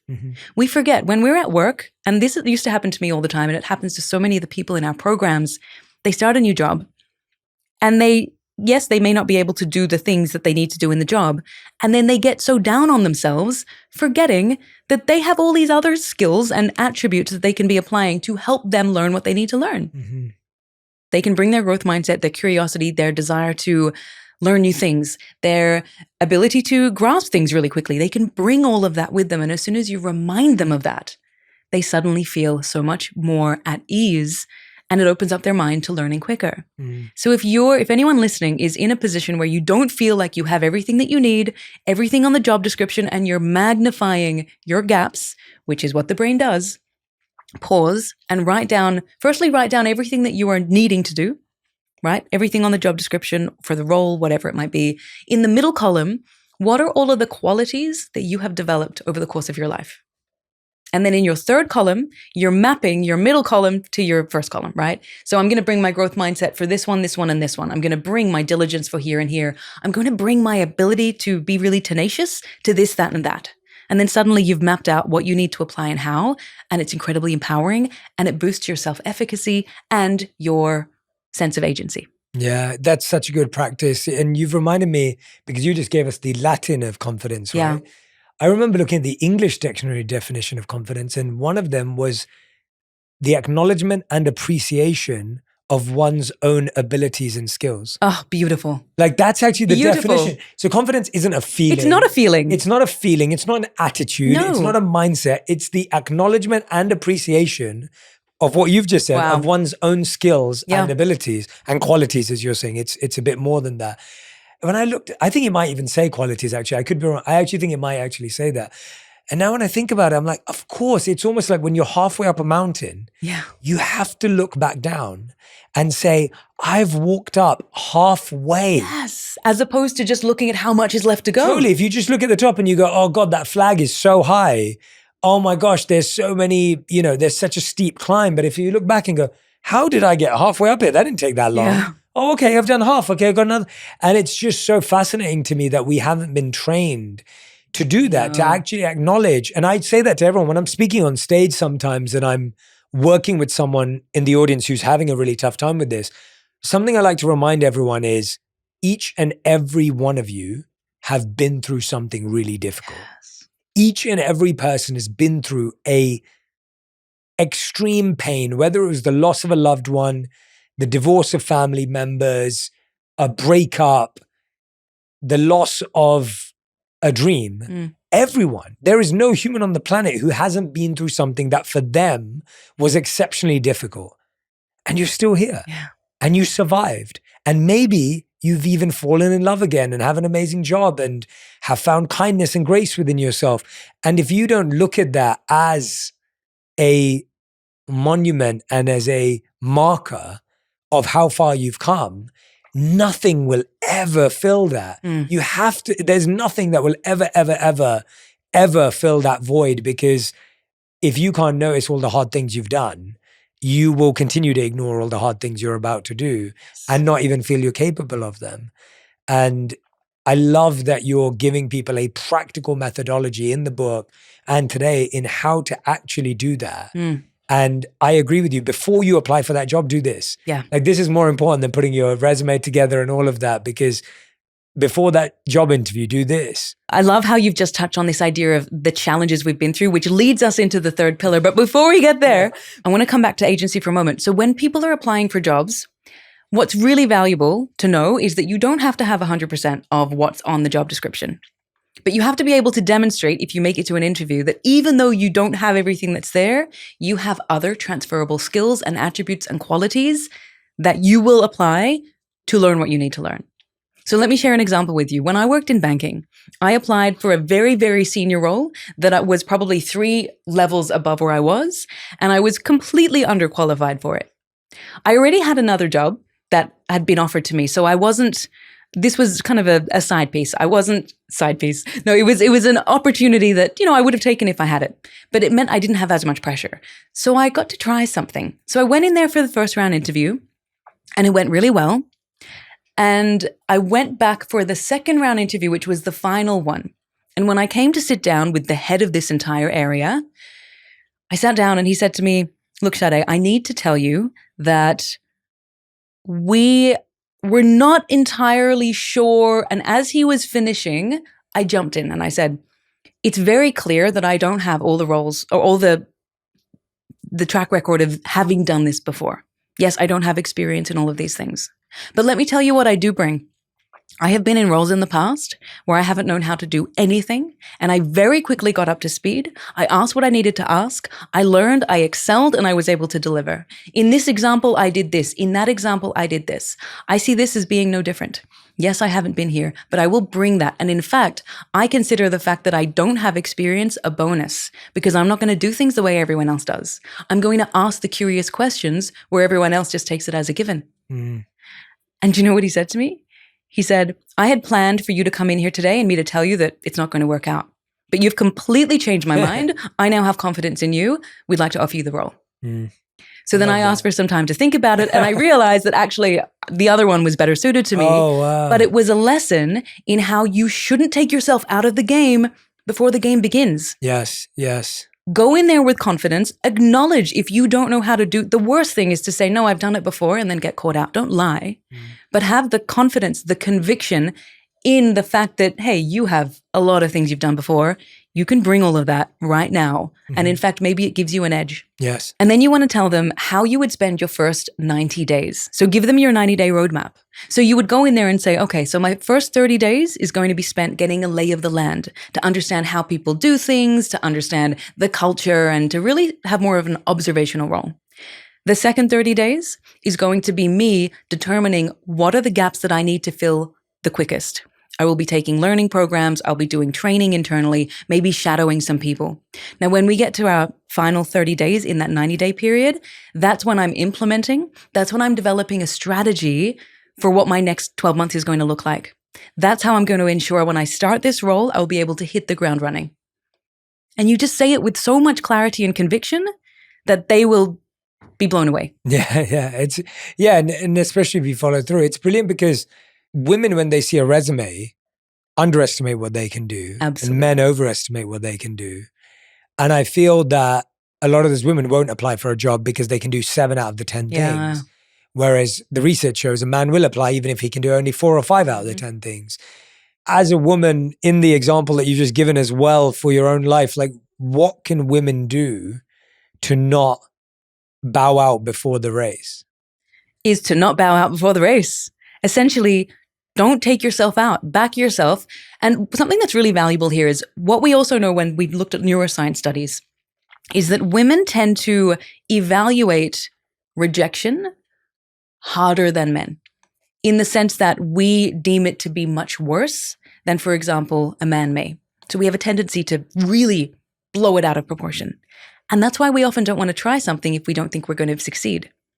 We're keeping ourselves safe, again, the function of the brain. So if you can say to yourself, I'm not taking myself out of this race, I'll let them take me out if they don't think I'm suited, but I'm going to put my best foot forward. I'm also going to remind myself that even if it doesn't work out, that is not a verdict on me. I'm not going to make that mean something about me. I'm just going to learn and do better next time. When you can frame it that way and also start to get more comfortable with rejection. So there's this idea of rejection therapy. Now, the principle behind it is that if you fear something, you're going to avoid something. If you fear a spider, Jay, you're not going to go near spiders. But if you want to get over that phobia, what we do is a process of systematic desensitization, where first I'd show you a picture on my phone of a spider. Then next I'd show you a video. Then next I'd have a spider in a cage on the other side of the room. Then it would come closer. Then it would be right in front of you. Then it wouldn't be in the cage. Then it would be on your hand. And you're systematically, I mean, this wouldn't all happen in a day. This would be over a number of sessions, but you're essentially telling your brain, hey, I can feel that fear, but I'm safe. And what happens is you desensitize yourself to that fear. And so by the time you've got the spider on your hand, you're not having that massive emotional reaction anymore. Same principle applies when it comes to things like rejection. If you can put yourself in low stakes rejections, where you might apply for a bunch of roles knowing that you'll get rejected, great, do it. And then when you get rejected, you ask yourself, okay, am I making this mean something about myself? No, fantastic. It doesn't mean anything about me. I'm going to try again next time. The more you do this, the more you learn that it's okay. You're still you. You still have value. You can still accept yourself. You still have agency, and you can apply what you need to apply to achieve what you need to achieve. So that's one process to think about. So any women who are listening, or even men who hold back, stop holding back, take the step. What's the worst that could happen? Did you see any other differences between men and women in your research? So I saw really clear differences when I used to coach men and women. And this is actually even before I was officially coaching. We don't even coach anymore. We don't do one-to-one. We do group sessions now. We'll work with companies. But when I coached, and I was actually coaching when I was still working in banking. So I would have people reach out to me, colleagues, coworkers, peers, leaders, and ask me to coach them. I had no idea what I was doing. I didn't know what it meant to be a coach. I had no credentials, nothing, but I loved to help. So I started helping as much as I could. And what I discovered is that the women who would reach out to me would do so because they had self-doubt. They were holding themselves back. They wanted to ask for a raise and they didn't have the courage to do so. The men who reached out to me for coaching wanted to excel. They wanted to perform better. They wanted to be more productive. They wanted to start a side business. And it was really, really clear that what they were seeking help for was very, very different. It's not that these men didn't have self-doubt, but they see in that environment, it was a small sample and anecdotal entirely, but it seemed like they just wanted to get ahead and know how they could move faster, whereas these women felt like they were stuck and they needed to get unstuck. So I found that really fascinating. I think part of it is that men typically don't like to share the doubt that they're experiencing. They see it as a weakness, whereas women, we are just much more in tune with that. We acknowledge it, we share it, we're communicative. And then also potentially there's this element around sharing at work. So this is moving slightly in a different space, but still really valuable for anyone listening. A lot of women are branded as being emotional when they're insecure, when they have, they feel a strong emotion in a meeting or something like this. Interestingly, a lot of men have very strong emotional reactions to things, but it's more anger or frustration or stress. They don't get labeled as emotional. So what some research has found is if you feel like you're being labeled as emotional because maybe you've got a lot of self-doubt and the insecurity is coming out, in that moment, say out loud and to yourself, I'm just really passionate about this. I'm acting this way because I'm so committed to seeing this through, or I'm so committed to doing a good job. By shifting from emotional to passion or commitment, it fundamentally changes how people see you and how you see yourself. And so that's just a little tweak, a little hack that comes from the science around helping to, again, it's almost like this labeling.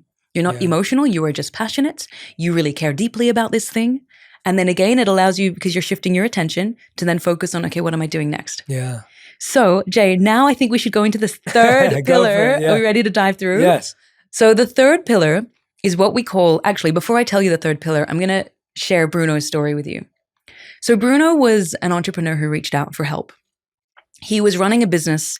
It was doing really well. And yet he was one of these people who would always find a problem in every solution. He would always focus on what was wrong. And it was always everyone else's fault. So the very first time that we met, he walked in, he was rushing, he was complaining about the weather and the traffic and the fact that it was so hot in the room. And he spoke for about 5 minutes, ranting. We hadn't even shook hands or sat down. He was stuck in this litany of grievances. Finally, we sat down, we started speaking, and what I discovered is that Bruno has a number of common patterns. He was an endless complainer, chronic complaining about everything. Not only that, he was very resentful to other people. He felt like everyone else had an easier life than he did. Other people's business success was easier. He felt like he was constantly having to work harder. The third pattern was blame. He was constantly blaming other people for issues that he was responsible for. He was never willing to take ownership. And the fourth pattern is he would keep reliving past hurts. So past times that he had been hurt by somebody, someone had double-crossed him, someone had treated him poorly, he kept sharing that story. Now, initially, when you're having a conversation with someone, you listen to these stories, of course, you have empathy. By the 10th time they're telling you this story within a few months, you realize they're stuck in a cycle that is keeping them stuck. When it comes to complaining, and I'll share what the attribute is in a moment, but when it comes to complaining, we don't realize this is a sign of a lack of self-trust because we lack the trust that we have the ability to do something about the situation. So what do? Focus on what we cannot control and magnify it and complain about it because it's easier to complain than to take ownership and do something. When we keep reliving past hurts, things that have happened to us in the past, we're telling what's called a contamination story. Jay, you mentioned earlier how every single person has lived through hardship. Every single person.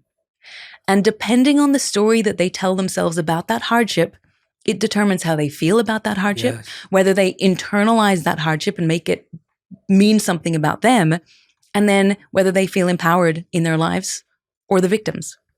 And I'll come back to that story in a moment, or the example of the hardships, because I do have a really great case study for that. But coming back to Bruno, what we discovered is that he had a very low level of what we call autonomy. He felt like he didn't have the freedom to make choices. He felt like he didn't have the ability to influence his outcomes. And that's why he fixated on everything outside of his control. This relates to what's called a locus of control. So Jay, you have a locus, I have a locus, everyone listening will have a locus of control, which comes from the Latin word location, which means where do you place the control in your life? Do you believe that you can control things? And I'm not talking about control everything, because we know a lot of life is uncontrollable. But do you believe that you have some degree of influence, or that life is happening to you because of external forces or other people or society or the government? If you have an external focus, external locus, you will focus on things outside of your control. What other people think, what other people do, what other people say, what the government is doing, what the media is doing, what your neighbor is doing, what your brother is doing, the future, the past, things that you cannot control. And then how do you feel when you're focusing on those things? You feel powerless. Why? Because you are powerless. When you have an internal locus, you acknowledge that you can influence the outcome. You can shape your path. Again, not everything is controllable, but you focus on what you do have control over: your thoughts, your feelings, your interpretations, your actions. That is it. And when you focus on those things, guess what? You remarkably feel more powerful because you're focusing on things you can do. We also know when people get stuck. So where Bruno was, when he was in that external locus, we see a lot of activity in the emotion centers of the brain, very little activity in the prefrontal regions, which is what we need for rationality and solutions and logical thinking. So if you ever find yourself feeling like you're complaining, feeling like a victim, and I'm not talking about real victims, I'm talking about those who victimize themselves. If anyone listening ever feels that, and the reality is it can happen, especially when unfair things happen in your life, you need to tell yourself, okay, instead of why me, what now? What now? It's happened. I can't do anything about it. I'm not going to dwell on it. What am I going to do about it? And we have this great little exercise we love to share with people. It's called the I could and the I will list. So when people get to this state, if we encourage them to think about what you will do next, often what happens is that they start to think about all the things that they should have done or that they should do. And the language of should is very disempowering. It does one of two things. It either makes us feel like we're falling short or that we're being compelled against our will. And we don't like being told what to do. It's called reactance.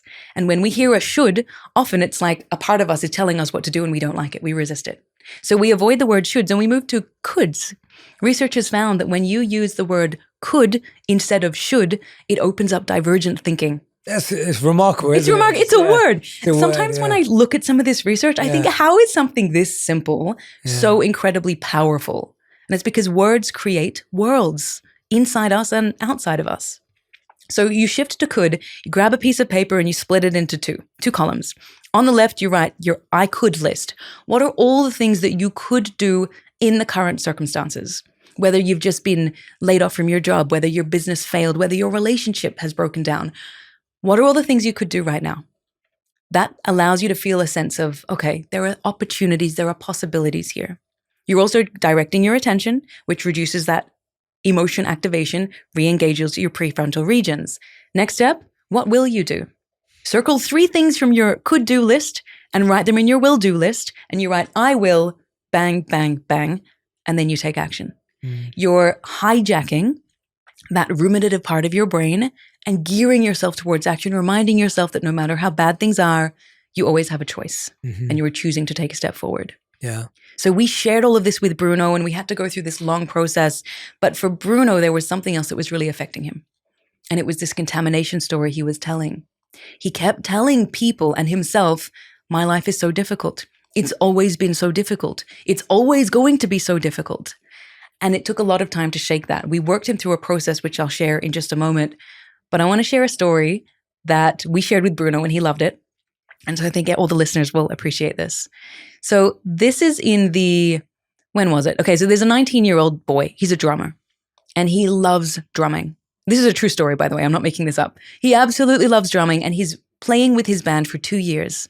They are working together. They're refining. They're so excited.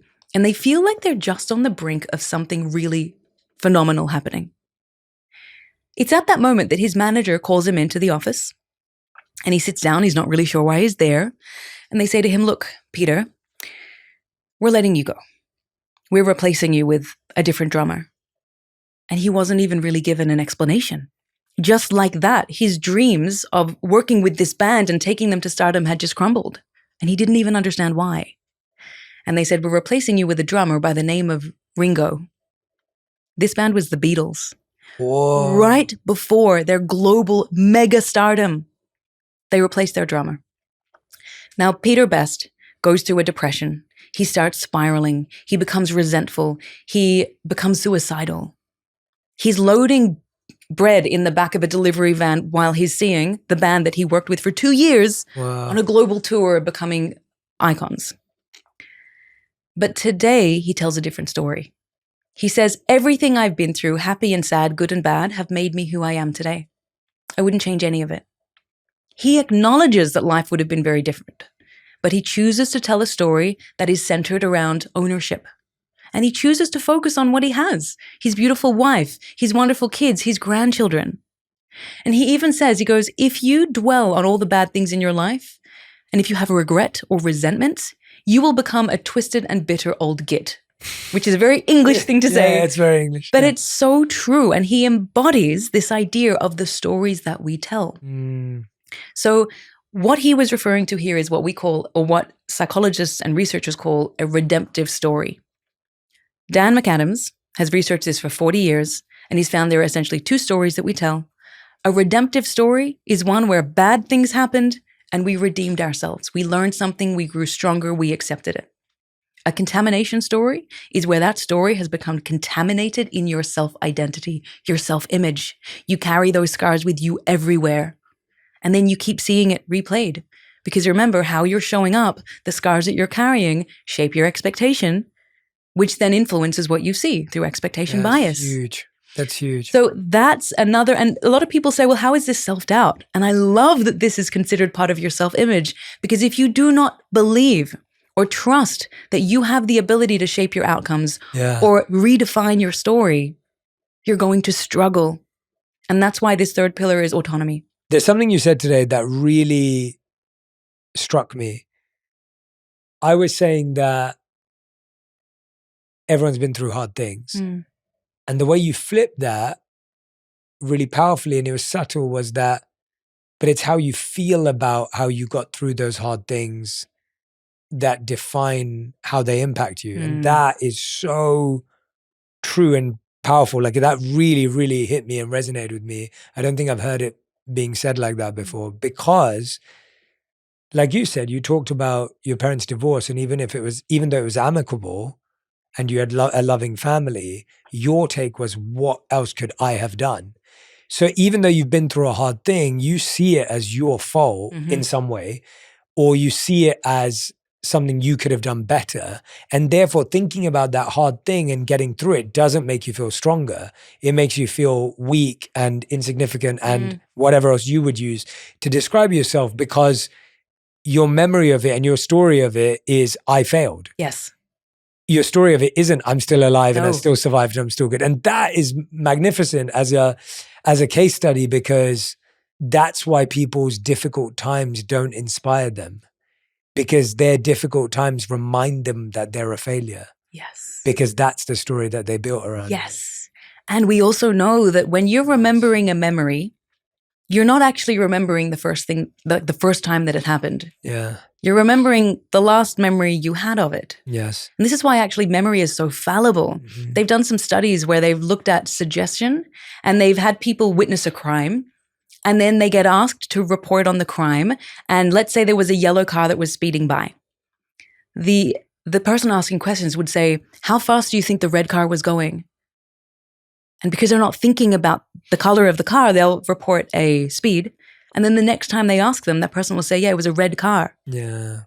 And so we need to be so mindful every time we relive something. And this is why overthinking, resentment, complaining is so dangerous. We're rewiring this into our system, and also just remembering the last time we remembered it.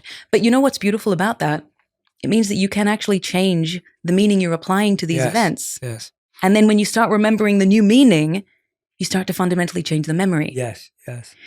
You mentioned something that I love sharing about, which is the bad experiences that happen to us, the unfairness, the colossal pressure that we face, the whatever it is, the heartbreak, the early death, the challenges at work, business failure. A lot of these things may lead to PTSD. If something is traumatic enough, it will lead to PTSD. And a lot of people in their minds think traumatic experience, PTSD. But did you know that there's quite a large number of people who never experience PTSD? They experience post-traumatic growth. We do not talk about this enough. I've never heard about that. I've never heard of it either until I came across the research. There is a really large number of people who don't go through the traumatic negative experience. They experience growth from that traumatic experience. And then when they've had a look at what is causing the growth, there's one quality that they have. It's curiosity. They don't just accept the situation for what it was and then internalize it for what it was. They ask questions about the situation. Could I have changed this? What could I have done differently? How did I feel when that was happening? What if I were to approach it this way? They go through almost a process of self-inquiry, almost like coaching themselves to try and determine, okay, what actually happened and what was my function and can I change my interpretation? And they use it to get better rather than become bitter. And that is a powerful reminder to us that we can reclaim that autonomy. So how do we do it? How do we change these stories? It's a process called narrative re-identification. It comes from narrative therapy. It's been around for decades and it's been proven to be highly, highly effective. It just takes time. Essentially, what you want to do is determine what is the story you're telling yourself. So in Bruno's case, his story was that my life is more difficult than everyone else's. And when we got deeper, it's because when he was growing up, he had an older sister who was the golden child, did everything right, achieved amazing things. He was constantly compared to her, and he wasn't given freedom to make decisions because his parents had assumed that he's going to mess up. So they told him, this is what you do, this is because you're never going to be like her. So we will create your path for you. So he never had a sense of autonomy, which led him to constantly focus on things outside of his control because he had nothing that he felt he could control. So we had to work through that process. And this was really confronting for him because he naturally would resist. But we worked through it and he was open to it. Then the next step is, okay, Bruno, is that story serving you? Genuinely, is it serving you? And it took him a while to acknowledge that, no, it wasn't. He doesn't want to feel that way. So then the next step is, okay, how would you rewrite this story in a way that served you? What would you tell someone else? Let's go through that process. So you essentially rewrite your story, focusing on what you learned, how you grew, and how you became stronger using that curiosity. And this took a little while for him to get comfortable with that and work through it. But then every time I would ask him, tell me your story again. Tell me again, focus on what you learned. And it was remarkable seeing how he changed. Every part of him changed. The way he would turn up, the way he initially would spend 5 minutes complaining at the beginning of a session to suddenly be smiling, sitting down, ready to get going. And this is because when you re-edit your narrative, now we're not saying you change the facts. You cannot change the facts. What has happened is happened. But studies have found that the real power comes not in changing the history, but in changing the meaning that you have applied to that, what it means for you, how you've interpreted it. And you can edit your story at any point in time, which is the most beautiful thing. So, and this is a process that I actually take people through in the book, and Bruno's stories in there to work through it. Because a big part of it is, okay, great, we know this, but how do you do it? And that's essentially why I wanted to write this book, to help people have this guide to step by step work through these processes to strengthen these attributes. And when you can do that for autonomy, you suddenly feel more personally powerful. Yeah, because we just make it out like everything's our fault. Completely. Or everything's out to get us. Yeah. And it's and there's enough evidence to prove that. Yes. If you're looking for it. Yes. We know that there's things we can control and there's things we can't control. But when you were saying you were calling it the external locus, when your mind space is locked in the external locus, you feel powerless because you are. Yeah. And that, I love that connection, because if we believe we're powerless, it's because we're finding all the evidence that we're powerless. So if I consider the weather today and your mood and my success online today as a dictation of how good I am, then I'm going to feel powerless because I actually am powerless by the 3 metrics that I've chosen to do it by.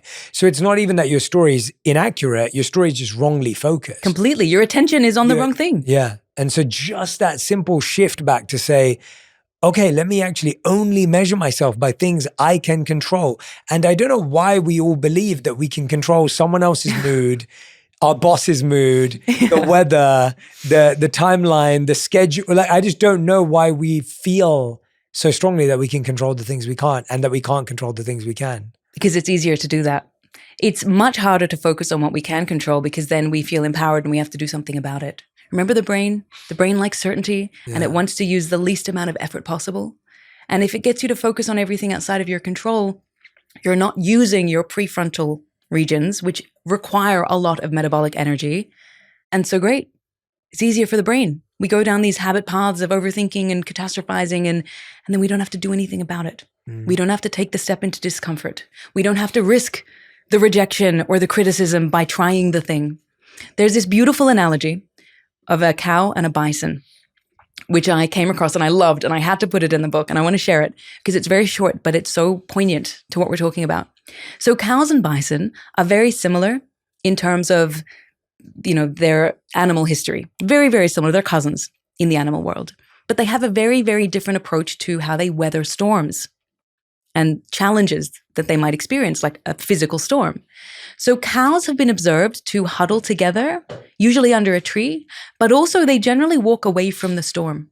So they'll walk with the wind.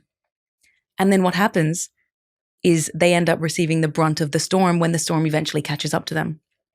Bison, on the other hand, have been observed to walk towards a storm. They walk into the wind, which counterintuitively means they generally pass the brunt of the storm. They get through it much quicker. So what is the insight that we learned from this? Well, there are two mindsets. There is the bison mindset, where you see the bad thing, you acknowledge the bad thing, you approach the bad thing, knowing that there's light on the other side. Or the cow mindset. You avoid the bad thing, you run away from the bad thing. You don't want to own up to the bad thing or take ownership over it. You run away, and then it'll just get worse and worse and worse. Some people don't like thinking of themselves as a cow, so you can think of something else, some other animal, a gazelle, a Labrador, whatever it is. But we need to be asking, how do we embody more of that bison mindset? Yeah. How do we just acknowledge, life is hard. Life is really hard, and you get to choose how you're going to show up to that hard. Are you going to try and avoid it? Because what we also know, part of this pillar is recognizing that the more you expose yourself to hard things. So this goes back to your story, Jay, about how you just embraced the discomfort and now you love it. The more you can expose yourself to discomfort. So when we're experiencing discomfort, it's the brain's way of telling us, hey, this is uncertain. I don't like it. Go back and play it safe, because then I don't have to use as much energy, right? But if you can acknowledge that that discomfort is often what triggers neurotrophins in the brain, which are these proteins that help us learn things and develop new pathways in the brain. And it's through discomfort that we get that way. And that's why learning something new is uncomfortable, because it's triggering parts in the brain. Yeah. But the more you do that, the easier it gets. And then that initial discomfort is so much less the next time, and then less the next time. You almost reinterpret what you feel. Hey, I feel this way because I care. I feel this way because it's excitement, not fear. And that idea of being the bison, stepping into the discomfort, putting yourself out there. A lot of people talk about luck. Oh, I'm going to share one more story with you. It's from Christopher Nolan. It's such a good one. I love, Nolan's my favorite. Oh, brilliant. filmmaker, Okay, yeah. so you're gonna resonate with this. yeah. You're gonna resonate. So Christopher Nolan, for anyone not so familiar, he's the incredible director of Oppenheimer and Inception, and what else has he done? Dark Knight trilogy. Exactly. Yeah. Phenomenal. Prestige and Memento. Oh, Goes on and he's on. brilliant. And a lot of people... Interstellar too. Oh, Interstellar, that's right. A lot of people will say he is phenomenally lucky with the weather when he shoots. Interesting. Okay. Phenomenally lucky, because I he's didn't know gotten this. some Tell me about this. incredible scenes with just the weather being exactly what it needed to be. Like there was this one scene in in Oppenheimer, where they were doing the detonation of the first nuclear bomb. And they had this incredible, dark, ominous storm that was rolling in. And they were able to film and get this incredible scene that created cinematic magic. There was so much drama. Now, Nolan, in interviews, he rejects the idea that he's lucky. He says, I am not lucky. I am incredibly unlucky. But we have made a pact and a commitment that when we go out there, we shoot no matter what the weather conditions are. Oh, interesting. And that allows us to capitalize when the right weather is there. Wow. So what is the lesson that we take from this? Nolan's team has created an environment where they embrace the discomfort of not knowing what weather they're going to have. Some days it rains, some days it's sunny, some days it's great, some days it's not. They film regardless. So they're exposing themselves to that discomfort so that when the opportunity arises, like that amazing storm, they know how to handle it. Yeah. They've been in similar situations. They are prepped, they are primed. And we call this earned luck. So it's not just, oh my goodness, we got lucky. No, we earned that luck. We created what's, his name is, there's a tech entrepreneur who calls it a luck surface area.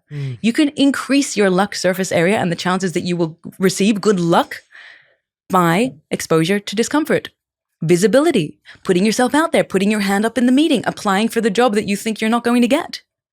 You don't know unless you try, and that's a sign of your autonomy. And so strengthening that attribute is so important for that state of big trust, so you can start to achieve the things you want to achieve, get the opportunities that you really seek. It's amazing. Shadé, cool, so isn't we it? talked about acceptance. We have. We've talked about agency. We've Yes. talked about autonomy. Yes. I love that you taught me something about Nolan that I didn't know because I'm a big Nolan geek. So I love that. What's the fourth one? The fourth one is what we call adaptability. And it specifically relates in the context of doubt and big trust. It relates to your ability to adapt to your emotions. We cannot necessarily control emotions. We can guide them. We can harness them, but they will often come in response to a stimulus. Yeah. So how do you adapt to it? So for that, what I want to do is Yeah. I want to give you a series of scenarios Okay. where I think you're having emotions Okay. to help you answer it. Sound good? Yeah. Okay, great. All right. Because I think this is what I was saving these for, because I feel they're moments in time that all of us experience where there is an emotional reaction and we need to know how to adapt. Yes. Brilliant. So you're about to speak up in a meeting and your brain floods with what if I mess up? So we call this the 3-second spiral stop. So when this happens, you want to acknowledge. So firstly, take a breath.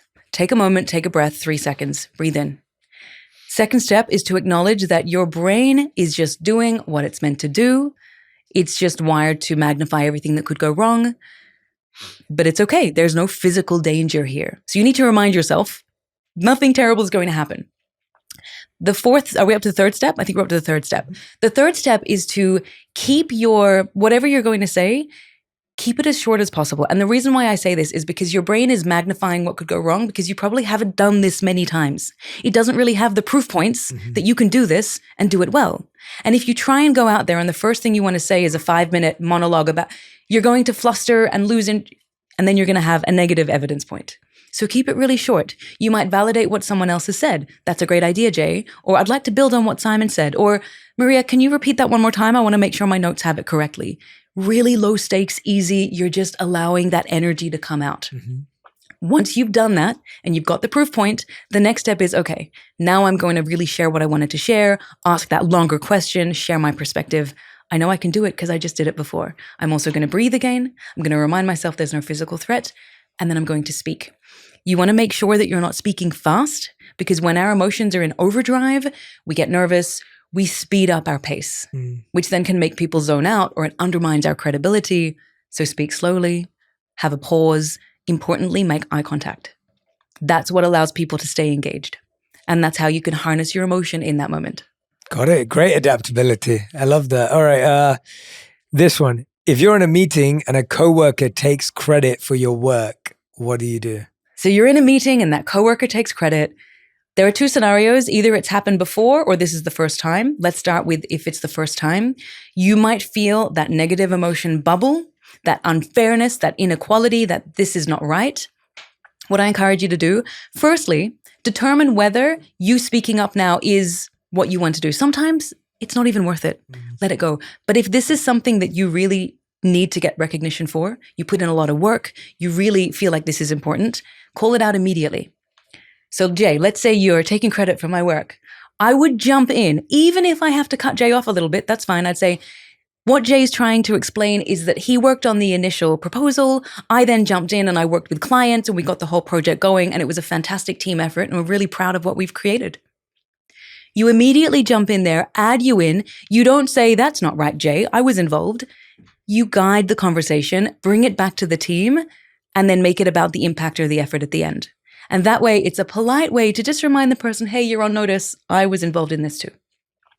Now, if it keeps happening, you want to have a conversation with that person, which is hard because, again, if you lack acceptance, you're also going to feel very insecure. What are they going to say? What if they're going to hate me? What if it's going to damage their relationship?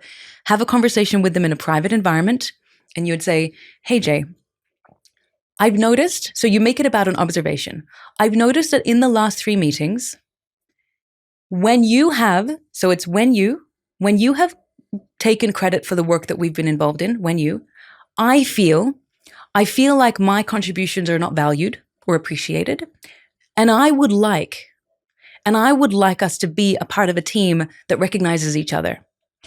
Okay, so I feel, and I would like, and then what you want to do at the end is, how do you feel about that? Or what's going on for you when you take credit for this work? Are you aware of it? Allow them to speak. And then, again, you're politely highlighting to them, hey, I'm aware that you're taking my credit. It's kind of not okay. It's happened before. How are we going to address this? If it keeps happening, You would have a private conversation and say, look, if this does keep happening, I will mention it. Every meeting that comes up where you do take the credit, I will jump in and say, hey, this was me too. How do we make this work for the sake of our relationship, for the sake of our collaboration?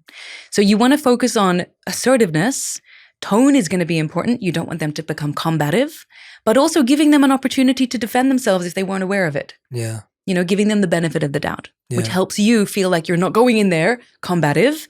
You're going in there with a collaborative view. Yeah, that's good. And hopefully if you're dealing with a slightly mature individual, they'll be able to receive it well. Because I think that's half the battle, that you're working with someone who just, that if someone just got fired or lost their job, what would you encourage them to do? I will list. So if you just lose your job or you just got fired, and generally what will happen is you will feel very low autonomy because these things are completely out of your control. You might also feel a lack of agency. Oh no, I got fired. Does that mean my skills are not valuable? You might then experience a lack of acceptance. Oh no, I'm a failure. I'm never going to be good enough. And then the adaptability is going to be going crazy because your emotions are firing. So what will help you is the first step is the autonomy piece, right? Okay, what are all the things that I could do right now? Well, I could reach out to someone. I could ask the interviewer for feedback. I could update my LinkedIn. I could take a day off and just process this. And then what will you do? You might be like, you know what? I'm going to take a day off to process this because this was a lot. Or I'm going to take a week off. I'm going to take a month off, whatever. But remind yourself you can take an action and then take the action and then make your plan. But fundamentally, if we bring it back to big trust, you have to remind yourself, you are not your work. It was a business decision. It is not a reflection of your value. Maybe let's say that you were an underperformer and it was a reflection of your performance. You still say to yourself, this is data that I'm going to process and get better next time. Next one, agency. I can improve my skills. I can go work for an organization that values the skills that I already have. I can learn what I need to. Autonomy. What am I going to focus on right now to keep moving forward? And then that adaptability. What else do I need to do to make sure that my emotions are in check? And a lot of it is reframing. So instead of saying, I am anxious, because remember this idea of labeling, anything that comes after I am, we internalize. It feels like it's fixed.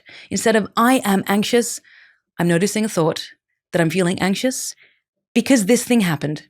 Identify the stimulus. Instead of I am a failure, I'm noticing a thought that's telling me I'm a failure because I just lost my job. You're creating what's called cognitive diffusion, separating yourself from the thought, reminding you don't have to believe everything you think, which also reminds you don't have to believe everything that your mind tells you to. And that can be really powerful. I love how your 4 A's just fully encapsulate the entire process and give us something to turn to at all times, as to quickly diagnose which one we're struggling with before the domino effect happens and they all start toppling each other on. Yeah. Shadé, I have learned so much from you. I feel like you've blown my mind with research, fascinated me with stories, so many great practical tips. And it's all inside this new book, Big Trust, Rewire Self-Doubt, Find Your Confidence and Fuel Success by Shadé Zahrai. Pre-order your copy. You will have it for the new year so that you can start your new year with less self-doubt, find your confidence, start trusting yourself. Please pre-order this book right now. As an author who knows how hard it is to write books, authors put in so much time, so much effort to put together. As you can tell, Shadé is one of the most researched, most well-read and comprehensive thinkers that we have. Like it's such a brilliant tapestry of a step-by-step process of what people can actually apply in their lives. And so it would mean the world to me if you go and support her book, go and pre-order it. Pre-orders help authors a lot too. So just want to put it out there that if you found value in today's conversation, which you'd be crazy to think you haven't, then please go and pre-order the book. Shadé, we end every episode with a final 5. These questions have to be answered in 1 word or 1 sentence maximum. So Shadé Zahrai, these are your final 5. Okay. Question number 1, what is the best advice you've ever heard or received? My mom always encouraged me, if you want it, ask for it. Great advice. So I asked my husband to marry me. Did you? I did. Tell us that story. Okay, but that's more than a sentence or a word. No, you can go. Yes, Okay. Now you've got my attention. Yeah. So my incredible husband Faisal, he's also co-author. So a lot of the ideas, I wrote it, but a lot of the ideas are our ideas. When I met him, I had a deep knowing. It wasn't even an emotional thing. It was a deep knowing that, okay, this is the person I want to spend my life with. And then we got to a point where I said to him, it was very quick. It all happened in a year. We met, we were married within about 9 months. I said to him, I can see us having an amazing life together. It was basically like, look, this might be forward, but I can see us having an amazing life together. That was essentially me proposing. And then he said, how do we make that happen? And that was him accepting. And that was it. So there was no, will you marry me, getting on one knee. It was just a conversation. That's great. Making sure we're both on the same page. And then it happened so quickly. And then from that moment to when we were married was like 3 months. I love that. Yeah. So if you want to ask, because in fact, Steve Jobs shares this story of how when he was young, he was about 12 years old, and his neighbor was the head of Hewlett Packard. And one day he just asked, he said, can I come in and learn some things? Can I just come into the office? And he said it was that ability that he had to just ask, because 99.7% of people will not ask. They will wait for someone to tap themselves on the shoulder to give them the opportunity. Yeah. They will wait to get the promotion or get given the raise. It doesn't work like that. We don't live in that world, especially in the context of work, where studies have found that, especially in big organizations, managers don't remember at least 60% of what their teams do. They either don't know or don't remember, which means if your manager is not aware of what you're delivering, you need to ask for what you want and demonstrate it by way of tangible value, right? Here's what I'm delivering. Here's what I'm asking. So we have to ask. So that was wonderful advice from my mom. I love that. Question number 2, what's the worst advice you ever heard or received? The worst advice that I got was when I worked in banking. I had someone say to me, it was a manager at the time, he said, I think you should just go into roles where you help people. Now, the reason why I found that bad advice at the time is he was saying it because he was trying to undermine me. I was in a highly strategic role. He was basically encouraging me not to pursue that and to just go and help people. Now, if someone says that to you in a bank, it's not a good thing. The reason why that was bad advice is that sometimes we get advice. This is such a long response, sorry. But sometimes we get advice from people that they come out as if they're caring about you and they have your best interests at heart. But really, it's discouragement framed as advice, as was this one. Now, little does he know, my entire career now is helping people. So I took that advice and I ran with it, and I'm so grateful for it. But great. In that environment, that was terrible advice to give somebody. Yeah. So I think it's so important when it comes to advice, acknowledge that people are only going to tell you things based on their frame of reference. So what they would do if they were you, or they might be trying to discourage you. Yeah. So you can take it if you want to, you can leave it if you want to. I want to share just one other thing. It's not a question. I think we've finished the 5 questions, right? Because I've gone over others too. Yeah. I have one other thing that I want to share here, which is not related to these two, but I have to say it because it's so powerful and simple.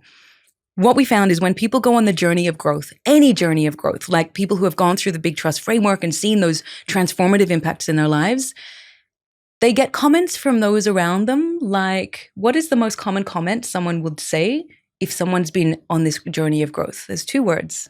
Any ideas? If they've been on your journey of growth. Any journey of growth. Not only, it can be on any journey of personal development, growth. And what would they say to describe that journey? Well, what other people say to them is usually, you've changed. And when they say you've changed, it's generally not coming from a positive, supportive place. Yes. Yeah. It's coming from a place of, I don't like how you're outshining me right now. You're no longer in this mold that I have for you. And it's making me uncomfortable. Never allow someone else's discomfort to prevent you from going on your journey. Those who are meant to be with you on the journey will join you on the journey. And this is really hard when it's family or loved ones or close friends. The best response in that moment, rather than allowing it to undermine your sense of self-trust and doubt your choices, is 2 words. Actually, 3 words. Thanks for noticing. Thanks for noticing. Growth has been a priority for me. It's awesome that it's working. You flip something that would otherwise be a negative into an absolute positive, which does 2 things. It makes you feel really good about it, but also from their perspective, it suddenly flips them to think, oh, maybe I can do that too. Growth has been a priority for her. Maybe I can make growth my priority. And it opens them up. It almost gives them permission to do the same. So when someone says you've changed, respond with, thanks for noticing. I love that. That's powerful, isn't it? Yeah, it's such a great response because it's also showing that you see it as a positive rather than most of us. I think also when you're in your growth journey, your initial reaction is also, what do you mean? Why? Is there a bad thing? No, I'm the same person. Because you're still trying to grapple with it. and you're still trying to fit and grow at the same time. Whereas when you're fully grown, you won't care and you'll be like, oh okay, cool. Like, thank you, thanks for noticing. And so, I love that response. It's brilliant. And you're spot on that. I think also half the time there's a brilliant piece of wisdom called Hanlon's Razor. And it says, Hanlon says, don't attribute to malice what can be adequately explained by ignorance or stupidity. Beautiful. And it's one of my favorite freeing, I'm writing about it in my book right now. It's one of the most freeing things I've come across, because our mind has this thing to turn everything everyone says to us into malice. Yeah. And that person literally said it as a passing comment. They kind of thought of it for 2 minutes.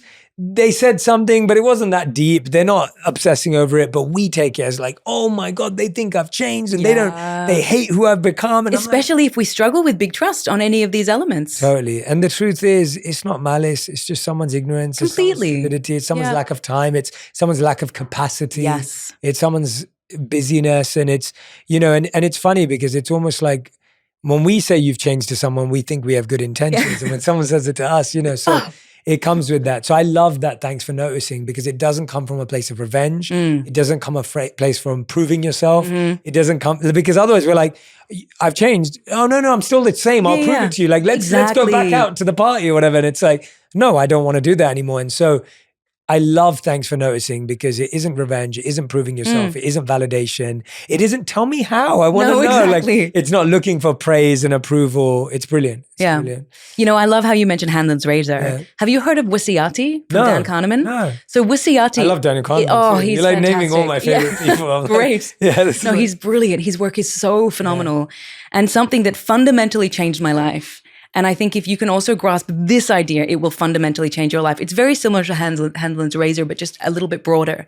Wisiati is an abbreviation for, or an acronym for, what you see is all there is. And what he was describing in his book, Thinking Fast and Slow, is that when we have an interaction with someone, we will draw conclusions about that person and that situation from that 2-second interaction, because what we see is all there is in that environment. But actually, there is so much more that led to that situation. Maybe that person was having a really bad day. Maybe that person's relationship just broke down and you're meeting them right at that point. Maybe they're in pain. And yet we have this 1 second, 2 second, 1 minute interaction. Our brain goes into what you see is all there is. And you forget that there's so much else. And this leads to what's called fundamental attribution error. Okay, so Jay, when you're driving on the street and someone cuts you off, do you usually have certain feelings towards that person who cut you off? Of course. Yeah. Of course, right? And you make certain assumptions about their personality. Totally. Oh my gosh, careless, ignorant, blah, blah. That's called fundamental attribution error, because if you accidentally cut someone off. Totally. No, I wasn't even paying attention. I was in a rush. My friend's struggling. Like, I'm trying to help them out. Yeah. So that idea of someone cutting you off, or what you see is all there is, that must be a reflection of their attributes and character and personality. Yeah. But what Kahneman encourages us to do, which is similar to Hanlon's Razor, is get a broader picture. What else could have been going on for this person? And I love it when you're driving, because I don't get road rage, not at all, but I do find sometimes if there's a lot of traffic and I'm in a rush, I tend to get into the what you see is all there is. Yeah. So if someone's rushing or speeding, I will go through and think, okay, what are the 3 things that could be happening for this person? Maybe they're busting to use the toilet, or their wife has just gone into labor, or they've just heard that their kid's been abducted. You don't know, right? And it's beautiful because it just reminds you that you're not the center of the universe. It feels like you are, but you're not. And when you realize that you're not, it gives you this sense of, I find it very empowering to know that we're actually part of something much bigger than just us and I, me, my. Yeah, absolutely. Yeah. I love it. Okay. I love it. Question number 3, what is a line of self-talk that you used most often for yourself? Care less, care more. Oh, okay. Explain. Okay. So we post content, and we have since 2020, basically during the pandemic we started. And I still find, so we do it ourselves. We don't have a team that does our posting. It's something we're happy to do because we like the process of being connected. Every time I'm about to post something, I have a voice in my head. What are people going to think? Are they going to like this? They're going to think you're silly. You're not articulate enough. You're not credible enough. I literally have to say to myself, care less. Care less about what people think. And so I used to just do the care less, and that was helpful. But then Faisal, my husband and business partner, he said, okay, it's great that you've got the care less, but what are you caring more about? Oh, so good. Don't just focus on what the kind of negative, I'm going to care less.